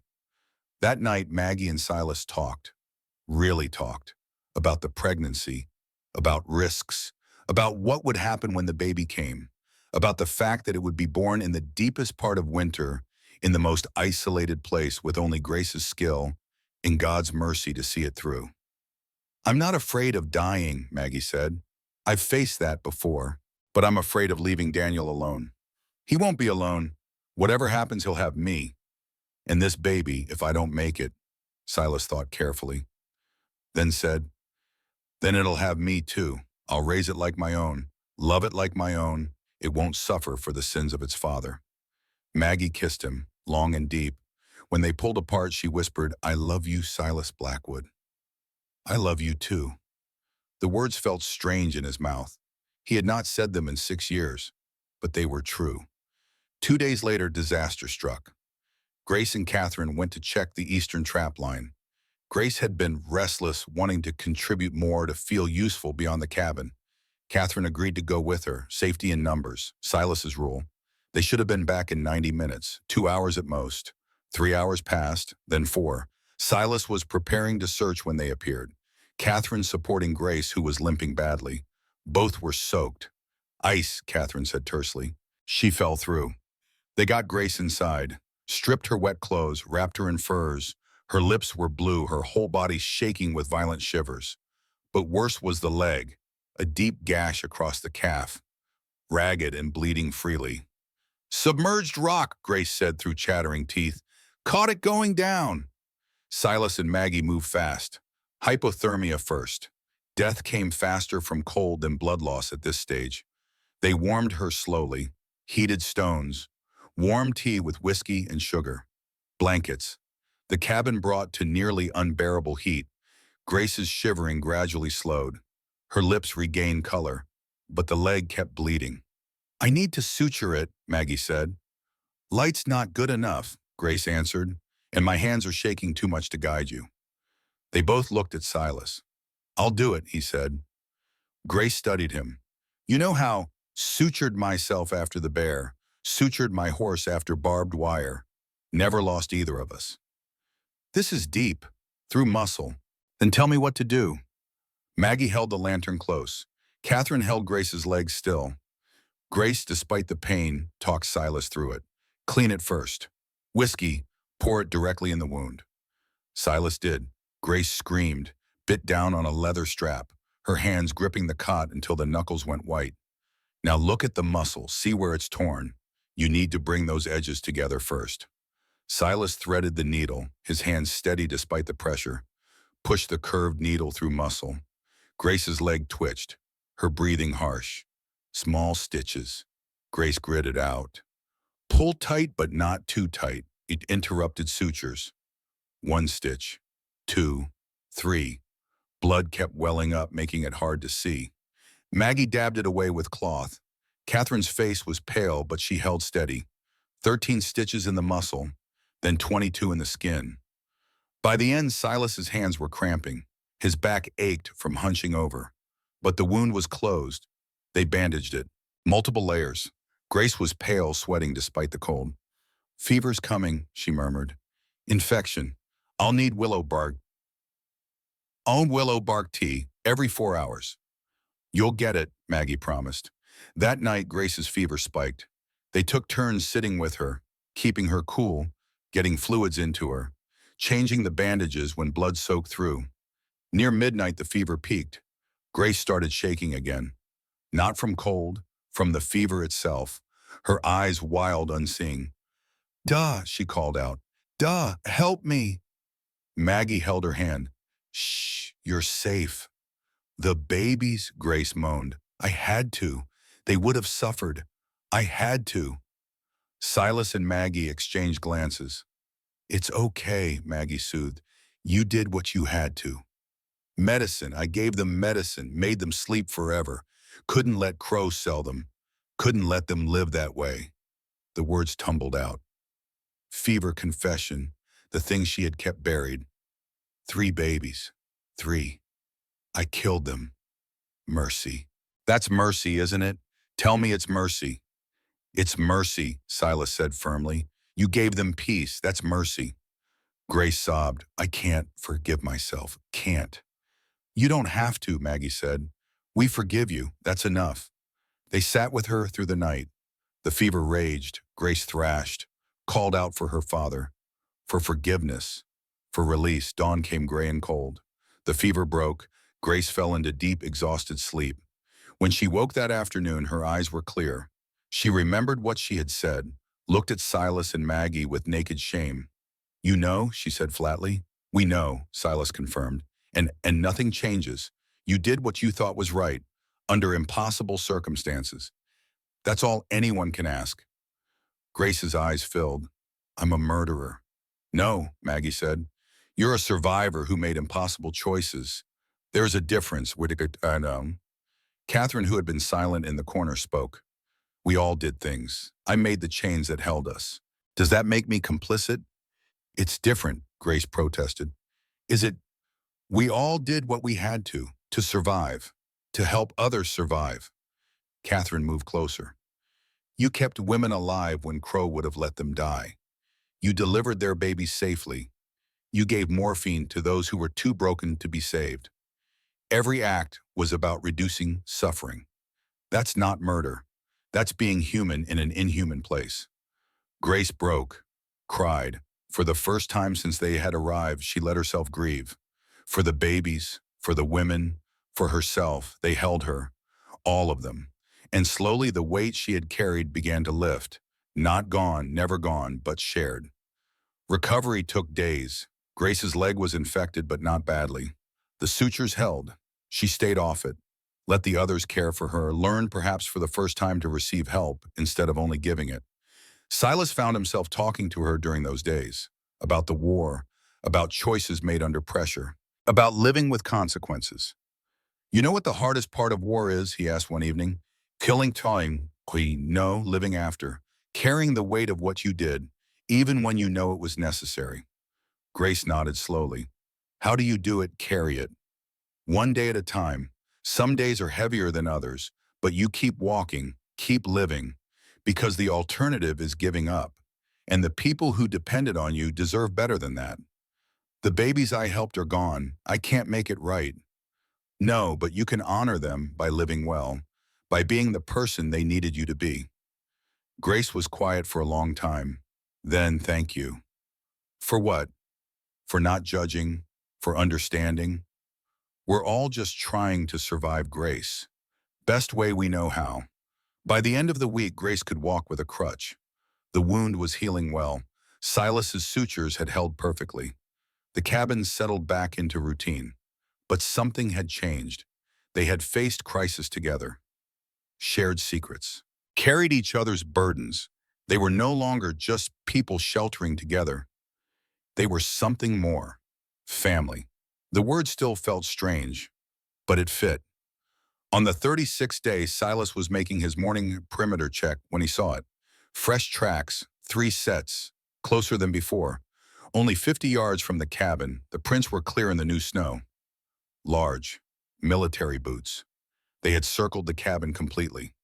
Studying it, counting windows, noting weaknesses. And there at the edge of the clearing, something else. A branch broken at eye level. Deliberate. A marker. A sign. We're watching. We're close. We're coming. Silas followed the tracks south. They led to a ridge overlooking the cabin. Someone had stood there for hours, the snow trampled down. Watching, planning. He returned to the cabin, called everyone together. He knows we're here, Silas said without preamble.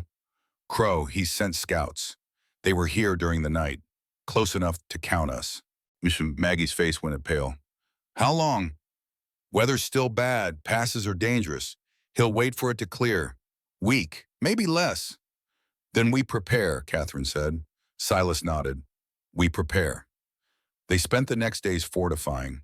Catherine forged iron bars for the windows, installed brackets that would let them bar the door from inside. cut firing ports in the shutters.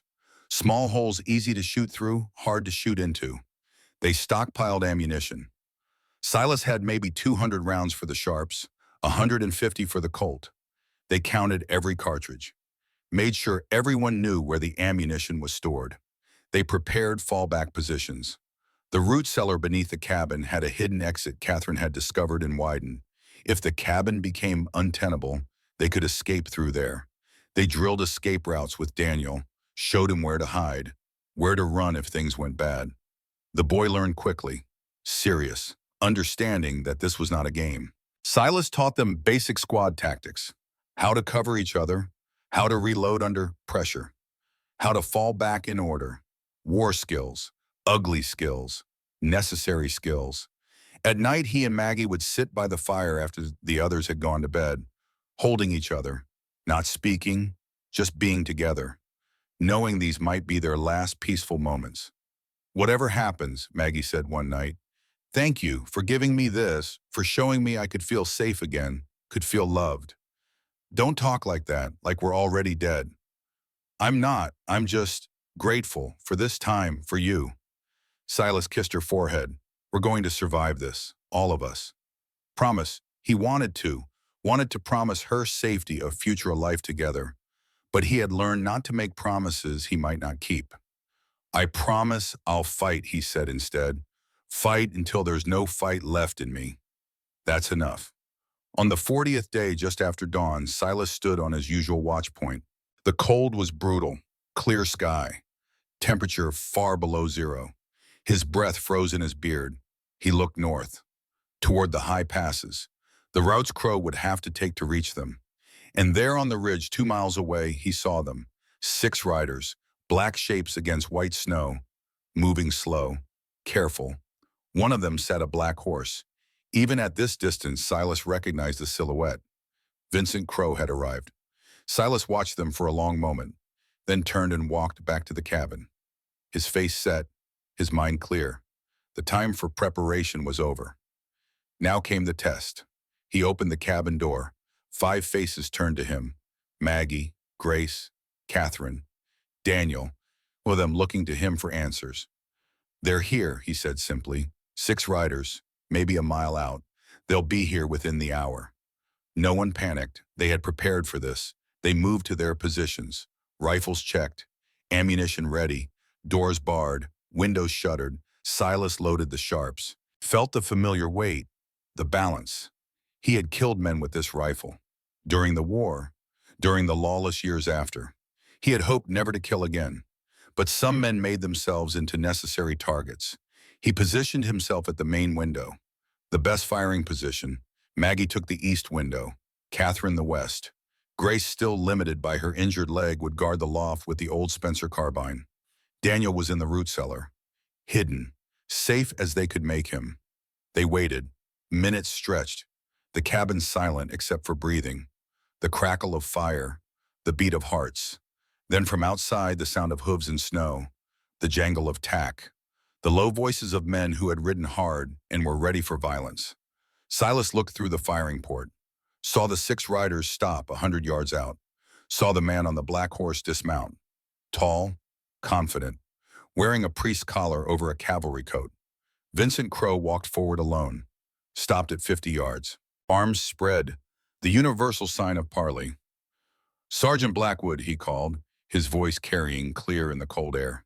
"It's been 14 years. We need to talk." Silas looked at Maggie, at the others, then back at Crow. He picked up the Sharps, opened the door, stepped out into the cold dawn, the rifle ready but not aimed. Not yet. Crow waited, smiling. That old smile Silas remembered, the one that never reached his eyes. They stood 50 feet apart, 2 men who had served together, who had fought in the same war, who had taken very different paths after. "Hello, Vincent," Silas said. "Come to finish what you started." Crow's smile widened. "Oh, Silas, I'm just getting started." They stood facing each other across 50 feet of snow. 2 men who had worn the same uniform, who had fought in the same war, who had walked very different paths after. Vincent Crow looked older than Silas remembered, gray threading through his dark hair, lines around his eyes. But he carried himself with the same arrogance, the same certainty that the world would bend to his will. The priest's collar sat incongruous against the military coat, a costume, a lie worn so long it had become habitual. "You're looking well, Sergeant," Crow said, his voice conversational, like they were old friends meeting by chance. "Mountain life agrees with you." Silas said nothing. The sharps was heavy in his hands. 40 yards, an easy shot. He could end this now. One bullet. Problem solved. But murder was murder, regardless of how much the target deserved it. "I've come for what's mine," Crow continued. He reached into his coat. Silas's finger tightened on the trigger. But Crow only drew out papers. Documents. He held them up. Legal guardianship papers. Signed by the territorial court. Margaret Fletcher Grace Winters, Catherine Morrison, and the minor child Daniel are under my legal protection. They fled unlawful custody. I'm here to return them to proper care. Proper care. Silas's voice was flat, cold. That what you call it? The court calls it that. And the court's opinion is the only one that matters. Crow smiled. You're harboring fugitives, Blackwood. That makes you complicit. But I'm a forgiving man.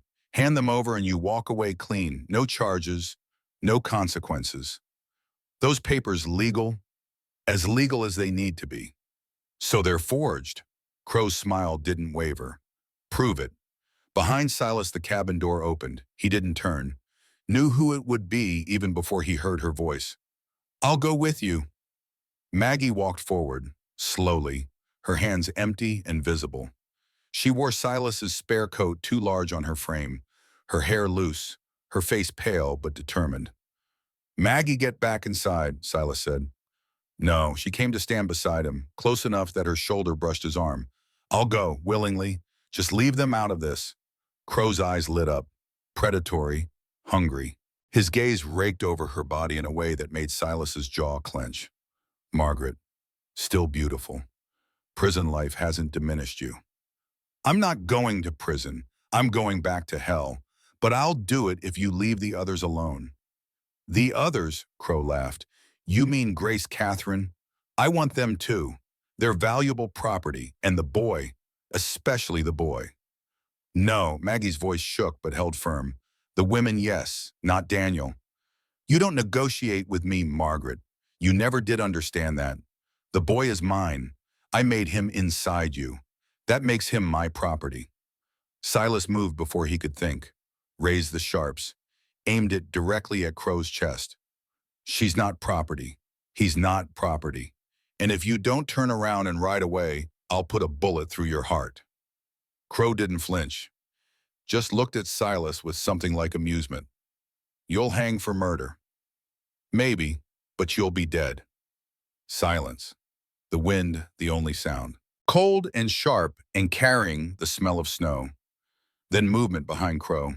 His men drew weapons, 5 against 1. The odds were clear, but the cabin shutters opened. Grace appeared in the east window, rifle raised, Catherine in the west, both aiming at Crow's men. 4-6, Crow observed. "Still not good odds for you-o." "We have high ground," Silas said. "We have cover. You're standing in the open. How many of your men you willing to lose?" Crow's smile tightened. This wasn't going as planned. Then a voice from the cabin, high and young and shaking with fear and fury. "Mr. Crow." Everyone looked up. Daniel stood in the loft window, too small to reach it, normally standing on something. In his hands, the Colt Peacemaker. The gun too large for his grip, both hands wrapped around it, shaking. "Daniel, no," Maggie screamed. The boy didn't lower the weapon. "You hurt Mama Maggie. You hurt Aunt Grace and Aunt Kate. You won't hurt them anymore." Crow turned, looked at the child, his face darkening. "Boy, put that down before you hurt yourself." "No." "Daniel," Crow's voice took on an edge, sharp, commanding. "I'm your father. You do what I say." "You're not my father," Daniel's voice cracked. "Silas is my father, and I won't let you take us." He pulled the trigger. The Colt roared. The recoil knocked Daniel backward. The bullet went wild, hitting the snow 2 feet from Crow. But the effect was immediate, chaos. Crow's horse reared, spooked by the gunshot. The other horses danced and pulled. The hired men cursed, trying to control their mounts and their weapons simultaneously. Grace and Catherine fired. Warning shots, deliberate misses, but close enough to make Crow's men flinch. Silas fired the sharps. The big rifle boomed like thunder. The bullet took the hat off one of the hired men, knocked it spinning into the snow. Everyone froze. Silas lowered the sharps, looked at Crow with eyes gone cold and hard as winter. "You've got 10 seconds to ride away," he said, his voice quiet, deadly. 1. This isn't over, Blackwood. 2. I'll be back with federal marshals. You'll all hang. 3, 4, 5. Crow mounted his horse, jerked the reins hard. "You think you've won? You've just made it worse, for all of them. When I come back, I won't be so civilized." 6, 7, 8. Crow wheeled his horse, kicked it into motion. His men followed, casting nervous glances back at the cabin. 9. They rode fast, not stopping until they crested the ridge and disappeared from view. Silas stood watching, making sure they were really gone, his heart hammering, adrenaline making his hands shake. Maggie ran back inside. He heard her climbing to the loft, heard Daniel crying, heard her soothing voice. "Mama's here. You're safe. You're so brave." Grace and Catherine emerged from the cabin, came to stand beside Silas. "They'll be back," Grace said quietly. "I know. With more men. With legal authority." "I know." Catherine looked at the tracks in the snow. "We can't fight the law, even if the law is corrupt." Silas was quiet for a long moment. Then he lowered the sharps, turned to face them. "Then we don't fight the law. We use it." Inside the cabin, they gathered around the table. Daniel sat on Maggie's lap, still shaking. She held him close, murmuring reassurance. The boy had done something terrifying and brave, and now the aftermath was hitting him. "What do you mean, use the law?" Grace asked. Silas looked at each of them. "Crow has forged papers, documents that look official, but they're lies. We need truth, real evidence, real witnesses." "We're the witnesses," Maggie said. "When the three of us, and every woman he's still holding. Your word against his papers against your stories. Who do you think the law believes?" The bitter truth settled over them. Then Catherine spoke. "What if we had one of his men? Someone who could testify. Someone who knows the operation. They're loyal to him. They won't talk. Some of them might, if the alternative is worse." Silas thought about that. About the 5 men who had ridden with Crow. Hired guns, mercenaries, men loyal to money, not principle. "We'd need to catch one," he said slowly. "Question him. Get him to turn." "How?" Before anyone could answer, there was a sound outside. Faint. A branch snapping. Silas moved to the window, looked out, saw nothing at first, then movement. A shape in the trees, one of Crow's men, circling well. Alone. He grabbed the sharps. Someone stayed behind. Catherine, Grace, cover the windows. Maggie, get Daniel to the cellar. They moved fast.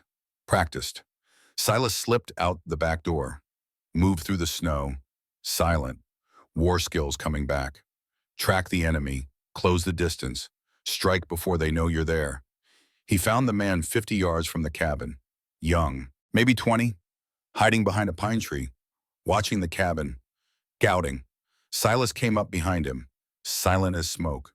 Pressed the sharps against the back of the man's head. "Don't move, don't speak. Just nod if you understand." The man nodded, terrified. "Good. Now stand up. Slow. Keep your hands where I can see them." The man stood. Silas relieved him of weapons. A pistol, a knife, a rifle, patted him down for more. Found nothing. "Walk toward the cabin. Try to run, I shoot. Try to yell, I shoot. Understand?" Another nod. They walked to the cabin. Silas called out before approaching. Didn't want to get shot by his own people. Inside, they tied the man to a chair. He was young, terrified. Kept looking at the door like he expected Crow to burst through and save him. "What's your name?" Silas asked. The man said nothing. Silas leaned close. "I can leave you tied here. Let you freeze. Or you can talk. Your choice, Tommy, the man said finally. "Tommy Briggs." "How long you been working for Crow?" 3 weeks. What did he tell you the job was?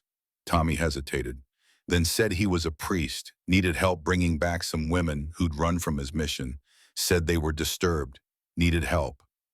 And you believed him. Why wouldn't I? He had papers, dressed like a priest, talked about helping people. Grace leaned forward. When did you figure out the truth?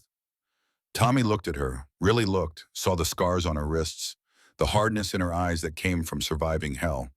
Second day, we stopped at a town. Crow went into a saloon, met with some men, talked about prices, about selling. That's when I knew. But you stayed. He paid well, and I didn't think it was my business. Maggie stood, walked to stand in front of Tommy, her voice quiet, dangerous. Let me tell you about the mission, about what happens there. Women are kidnapped, beaten, raped, kept in cages. Some are sold to mines, some to brothels, some to men who want wives who can't say no. Women who get pregnant are kept until they give birth. Then the babies are sold. I know this because I lived it for 7 years. And this boy, she put her hand on Daniel's shoulder. He was born there, conceived through rape, and Crow was going to sell him like livestock. Tommy's face had gone white. I didn't know. I swear I didn't know it was that bad. But now you do, Silas said. So here's what's going to happen. You're going to tell us everything. Where the mission is, how many guards, how many women, where Crow keeps his records. Everything. And if I don't, then I take you outside, leave you tied to a tree, and when Crow comes back, you can explain to him why you're still here. Tommy understood immediately. Crow would kill him for getting caught, for being a liability. What do I get if I talk? A chance. We're going to the territorial marshal. Filing formal charges. You testify you might get immunity, might walk away from this. Tommy thought for a long moment, then started talking. The mission was 25 miles northeast, a former cavalry outpost on stone buildings, high walls. Crow kept 23 women there currently, 6 guards at any time, rotating shifts. The records were in Crow's office, ledgers detailing every transaction, names, dates, prices, evidence. He'll burn it if he thinks the law's coming, Tommy said. First sign of trouble, he'll destroy everything. Then we don't give him warning. They planned through the afternoon. Silas would take Tommy to Fort Collins, to the territorial marshal. Get testimony on record. Get legal authority. Meanwhile, the women would stay at the cabin, safe, defended. But Grace had a different idea. Take Catherine instead, she said. Everyone looked at her. She knows locks, knows metalwork, and she can fight if it comes to it. Tommy can testify, but Catherine can corroborate. She was there. She lived it. Catherine nodded slowly. I know the layout. I made the locks. I can get us in and out. Silas didn't like it, didn't like the idea of taking anyone. But Grace was right. Catherine's testimony would carry weight, and her skills might prove necessary. We leave at dawn, he said. Should make Fort Collins in 2 days if we ride hard. That night they prepared. Maggie packed supplies, food, ammunition, bandages, everything they might need. Silas checked weapons, made sure the sharps was clean, the Colt loaded, the Bowie knife sharp. He found Maggie outside, looking at the stars. He came to stand beside her. I don't like leaving you, he said. I know, but it's necessary.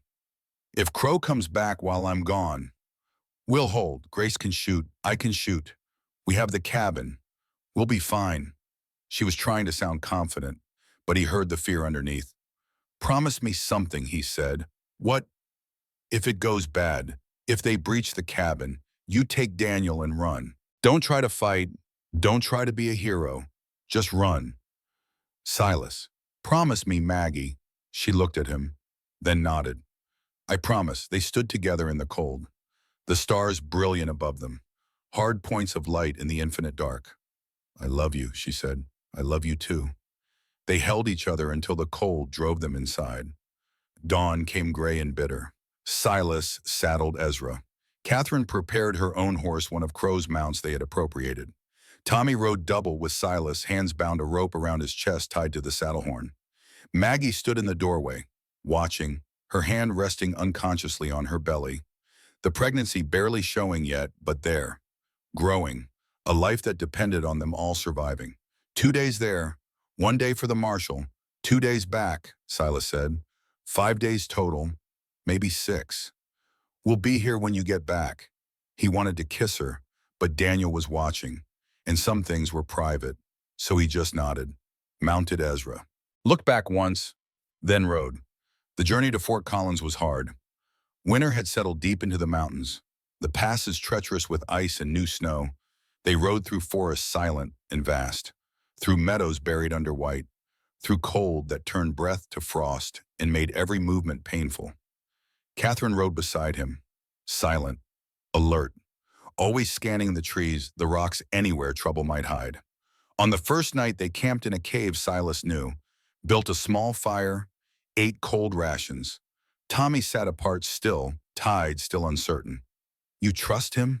Catherine asked quietly.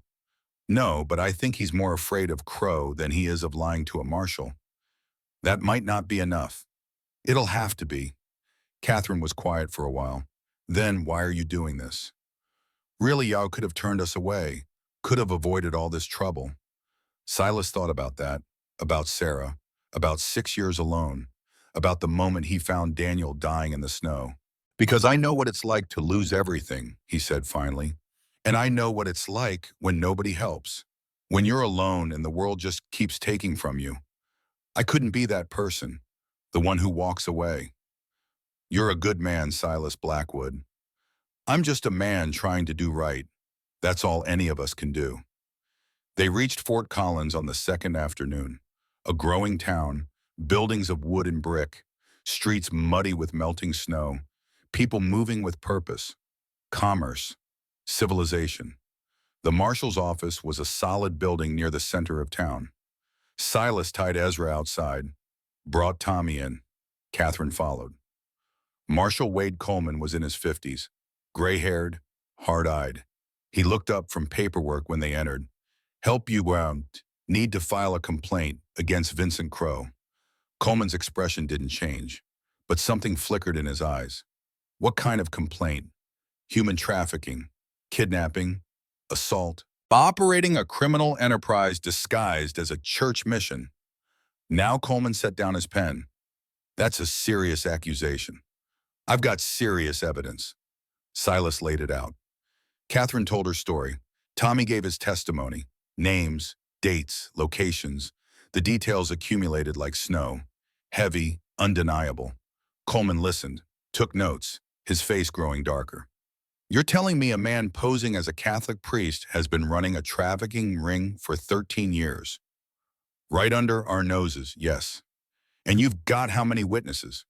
3 here, 23 more at the mission. If we can free them before Crow destroys the evidence. Coleman sat back, thinking. I can't just arrest a man on testimony alone. I need physical evidence, the ledgers you mentioned. Proof. Then we get them. How if I send deputies, Crow burns everything. We show up with a warrant, he'll have the time to disappear. We don't use a warrant, we use stealth. Coleman shook his head. I can't authorize a raid without legal standing. Then don't authorize it. We'll get the evidence. Bring it to you. Then you arrest him. That's vigilante justice. That's survival. They argued for an hour. Coleman was a lawman. He believed in process, in doing things right. But he also recognized that sometimes the law moved too slow to do actual good. Finally, he said, you've got 4 days. You bring me those ledgers. Bring me witnesses. I'll arrest Crow and anyone working with him. But if you don't, if this falls apart, I can't protect you. Fair enough. They left Fort Collins at dawn the next day. Riding hard, Catherine knew the way to the mission. Had made the journey in reverse 3 weeks ago. She led them through mountain passes, along frozen streams, through forests thick and dark. On the second day they saw it, St. Vincent's Mission. It sat in a valley, stone buildings arranged around a courtyard, walls 8 feet high, wooden palisade, guard towers at the corners. It looked like what it had been, a cavalry outpost, built to withstand attack. They watched from the ridge, counting guards, observing patterns, planning. 6 guards, Catherine said, 2 at the gate, 2 walking the walls, 2 sleeping in the barracks. How do we get in without being seen? She pointed to the east wall. There, the corner post. I made the lock on that gate. I know how to pick it. And inside about, the women's cells are in the north building. Crow's office is south. If we're smart, we split up. I free the women, you get the ledgers. That's a lot of risk. All of this is risk. They waited until full dark, moonless night, cloud cover heavy, the kind of darkness that swallowed everything. Catherine picked the lock in 90 seconds. Silent. Sure. The gate swung open on hinges she had oiled herself years ago. They slipped inside. Silas headed south. Catherine north. Tommy they left, tied to a tree outside. Insurance. Silas moved through shadow, past buildings dark and silent.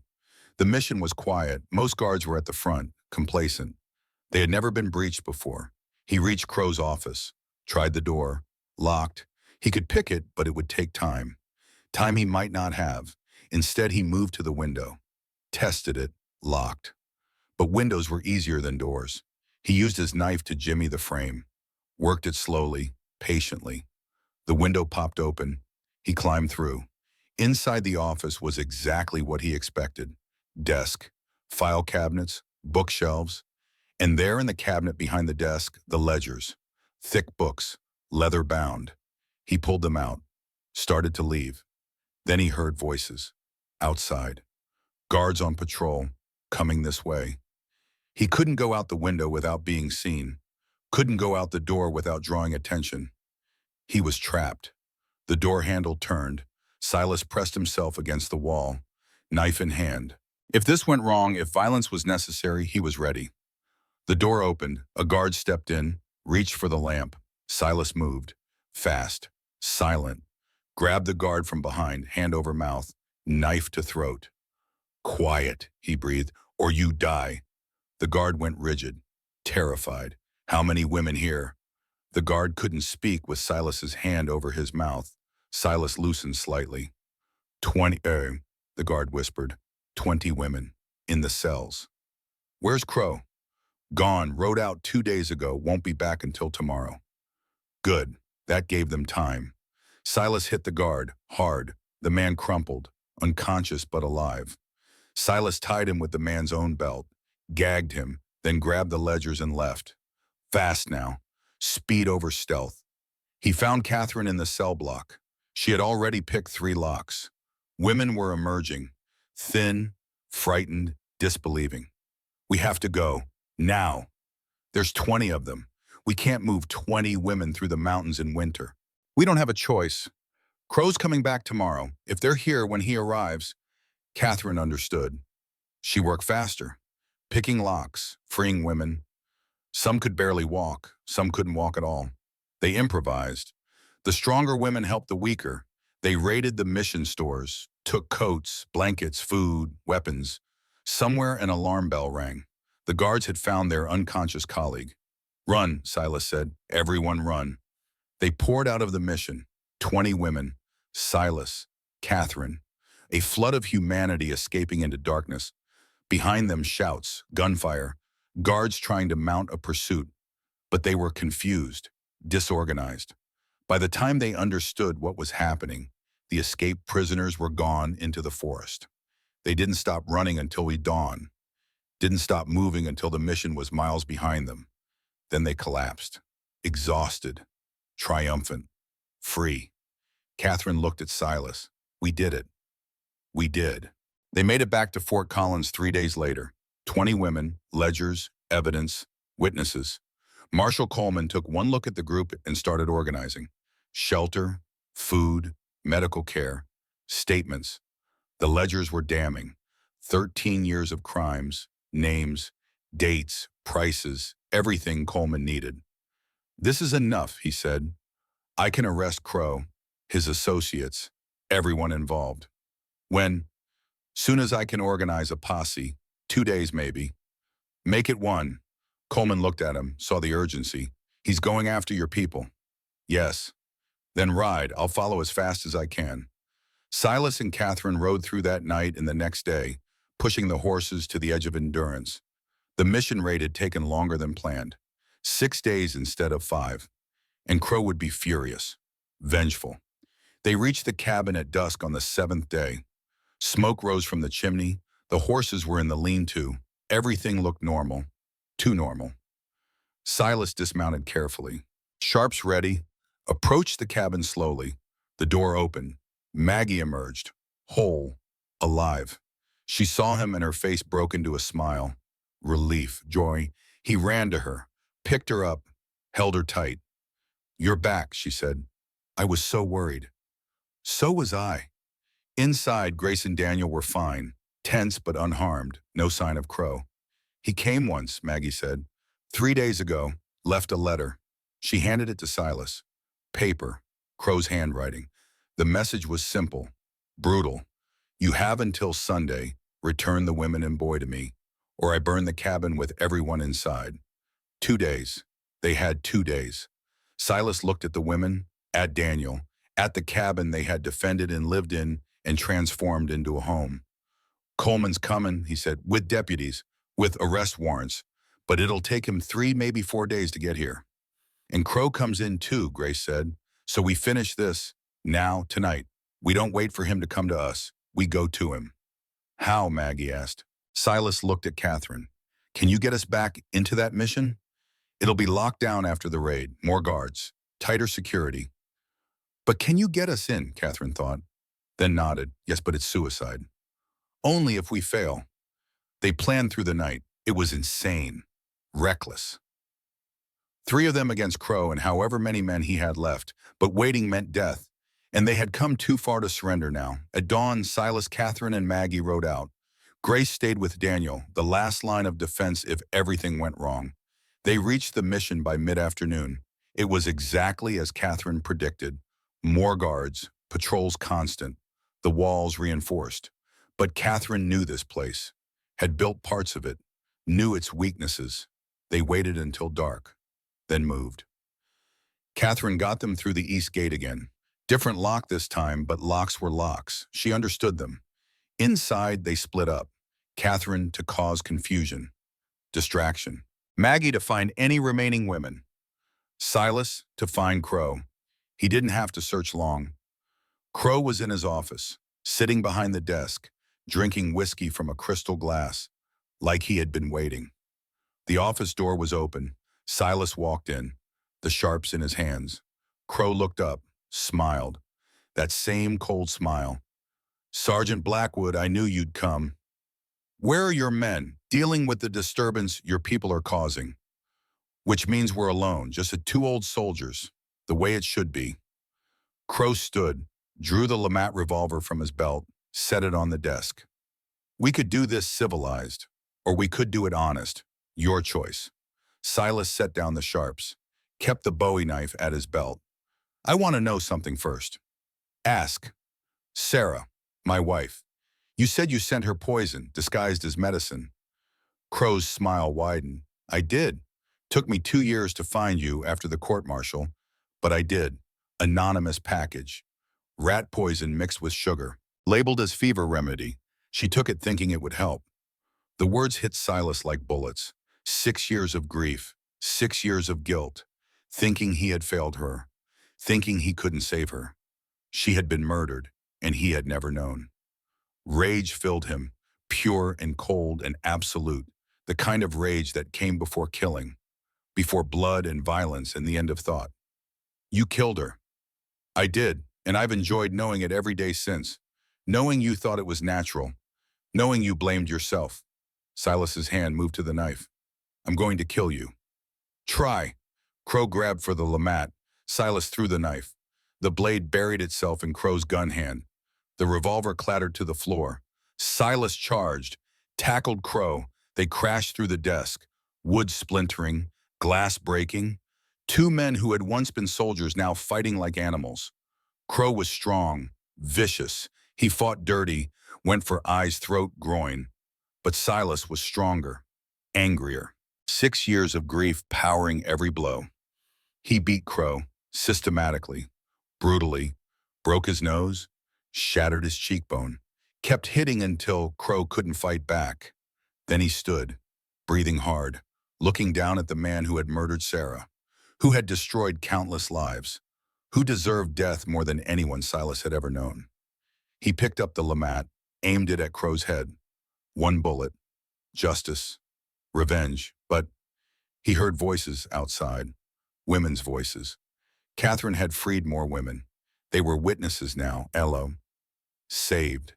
Dead. Crow couldn't face judgment. Couldn't be punished properly.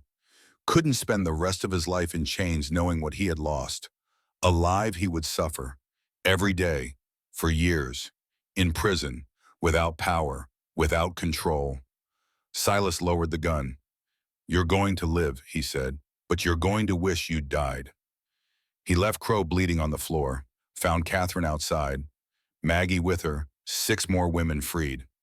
Crow alive for now. They left the mission, set it on fire as they went, burning away the evil, the corruption, the suffering. By the time Marshal Coleman arrived the next day with his deputies, there was nothing left but ashes and a broken man lying in the ruins. Coleman arrested Crow, arrested the guards, took everyone into custody. "You did it," he said to Silas. "Got the evidence, freed the women, ended 13 years of horror. Just finished what they started." Silas gestured to Maggie and Catherine. "They're the heroes." The ride back to the cabin took 3 days. Maggie was exhausted, the pregnancy and the stress taking their toll. But she was alive, whole, safe. When they crested the final ridge and saw the cabin below, smoke rising from the chimney, Grace standing in the doorway with Daniel beside her, Silas felt something he had not felt in 6 years. Peace. Winter passed into spring. The snow melted. Green returned to the mountains. Life came back. Maggie's pregnancy progressed. Grace monitored it carefully, checking constantly, watching for complications.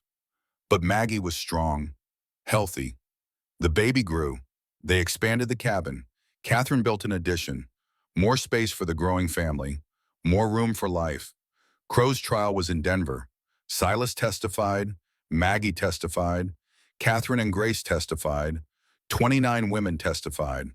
The verdict was never in doubt.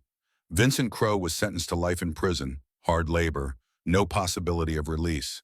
Silas attended the sentencing, watched as they led Crow away in chains. Their eyes met one last time. Crow's held hatred, rage, the impotent fury of a broken tyrant. Silas's held nothing. Crow was already dead to him, already forgotten. He rode back to the cabin and never thought of Vincent Crow again. On a warm day in late May, Maggie went into labor. It lasted 12 hours. Difficult but manageable. Grace delivered the baby with sure hands. Silas held Maggie's hand through every contraction, every scream, every moment of pain and effort. And then, a cry, high and strong and perfect. "It's a girl," Grace said, smiling, actually smiling. She placed the baby on Maggie's chest, a tiny thing, red-faced, furious at being born, but healthy, whole, perfect. "Hope," Maggie said, looking down at her daughter. "Her name is Hope." Silas touched the baby's tiny hand. She gripped his finger. Strong, determined, already fighting. "Hey there, little one," he whispered. "I'm your pust." Tears on his face, the first time he had cried since Sarah died. But these were different tears, not grief, joy. Daniel came to meet his sister, hesitant at first, then fascinated. He touched her hand. She gripped his finger too. "I'll protect her," Daniel said, "forever." "I know you will, son." 1 month later, on a Sunday morning with the sun bright and the meadow full of wildflowers, Silas and Maggie were married. No priest. They would not trust a priest again. Marshal Coleman officiated, legal and binding. Grace and Catherine stood as witnesses. Daniel held Hope careful and serious. The vows were simple. "I promise to love you, protect you, and stand beside you, until death and beyond. I promise to trust you, support you, and build this life with you always." Silas slipped a ring onto Maggie's finger. Iron, simple. He had forged it himself in Catherine's workshop. Imperfect, but strong. Like them. They kissed, husband and wife, family. Summer came. The cabin became a homestead. Other freed women came to help, to heal, to build new lives in the mountains away from the horrors they had survived. Catherine ran the forge, made tools, weapons, beautiful things from raw metal. Grace ran a clinic, treating neighbors, teaching medicine to anyone who wanted to learn. Maggie managed the household, raised the children, planned for the future, and Silas trapped and hunted and provided. But more than that, he was father, husband, the center around which this new family orbited. One evening in late summer, he sat on the porch watching the sun set, Hope asleep in his arms, Daniel beside him learning to whittle. Maggie came out, sat on his other side, leaned her head on his shoulder. "Happy?" she asked. "Yes, me too." They sat in comfortable silence as the stars came out, as the night settled, as the world turned toward tomorrow. 6 years ago, Silas had been waiting to die. Now he was living, really living. Denver, Colorado, October 1918. The fire had burned low, the story finished. James sat on the ottoman, still leaning forward, completely absorbed. Behind him, Daniel stood in the doorway, 46 years old now, the boy from the story grown into a man, solid, grounded, his own children sleeping upstairs. Silas looked at his grandson, saw the questions in the young eyes. "That's where we come from," Silas said quietly. "Not blood, not papers. Choice, people choosing to stand together, to fight for each other, to build something worth protecting." "And Grandma Maggie?" James asked. "Is she?" "She's upstairs, asleep, 73 years old and still the strongest woman I know. And Aunt Grace, Aunt Kate, living in the cabin we built together, still healing people, still making things, still family." James was quiet for a long moment, processing, understanding. "Tomorrow I go to war," he said finally. "Yes, I'm scared." "Good. Fear keeps you alive, but don't let it paralyze you. When the moment comes, you do what needs doing. You protect your brothers. You come home. You build a life worth living." Silas stood, walked to the mantel, took down the Sharps rifle, the same rifle from the story, 44 years old now, still clean, still functional. He handed it to James. "This saved our lives more times than I can count. May it protect yours." James took the rifle, felt the weight, the history. Maggie appeared at the top of the stairs. She had been listening, 73 years old, but still strong, still beautiful in the way that mattered. She descended slowly, came to stand beside Silas. From her pocket, she drew a small Bible, worn, water-stained, the one from the cabin. "This kept us grounded," she said to James, "when everything was case. When we didn't know if we'd survive. This reminded us who we were, what we believed. May it guide you." She kissed his forehead, the way she had kissed Daniel 40 years ago, the way she had kissed Hope 39 years ago, the way she had kissed all the grandchildren. With love, with blessing, with the knowledge that goodbyes might be final. Daniel came forward. From his pocket, he drew something small, a wooden cross on a leather thong, the same cross he had worn as a child, the cross from the mission. "This survived hell," he said, "and so did I. Remember where you come from, remember who you are, and come home."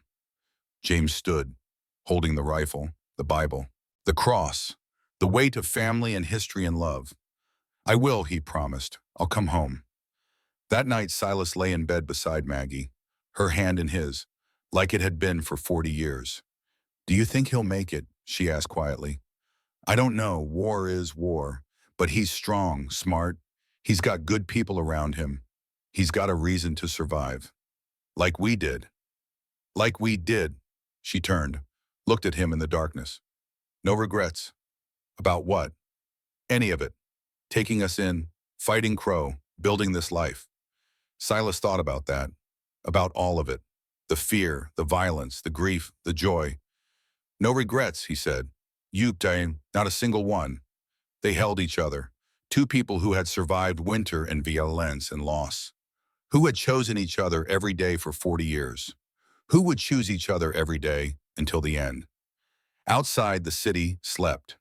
Tomorrow, a young man would go to war, would face horrors they could not prevent, would have to find his own strength. But tonight in this house, family gathered. History remembered, love spoken, and that was enough.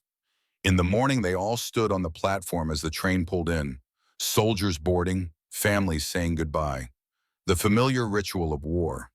James hugged each of them, held on tight, then climbed aboard. The train pulled away. Silas watched until it disappeared. Maggie's hand in his, Daniel's hand on his shoulder. 3 generations, connected, strong. "He'll be all right," Daniel said. "Not quite a question." "He will," Silas answered, not quite a lie. They walked home through streets busy with mourning, past buildings that had not existed when Silas first came to Colorado, past lives being lived, past the endless turning of the world. At home, Maggie made coffee, the ritual of mourning, of continuing. Silas sat in his chair, the same chair from the story, worn now, comfortable. Hope arrived with her children, 3 grandchildren more.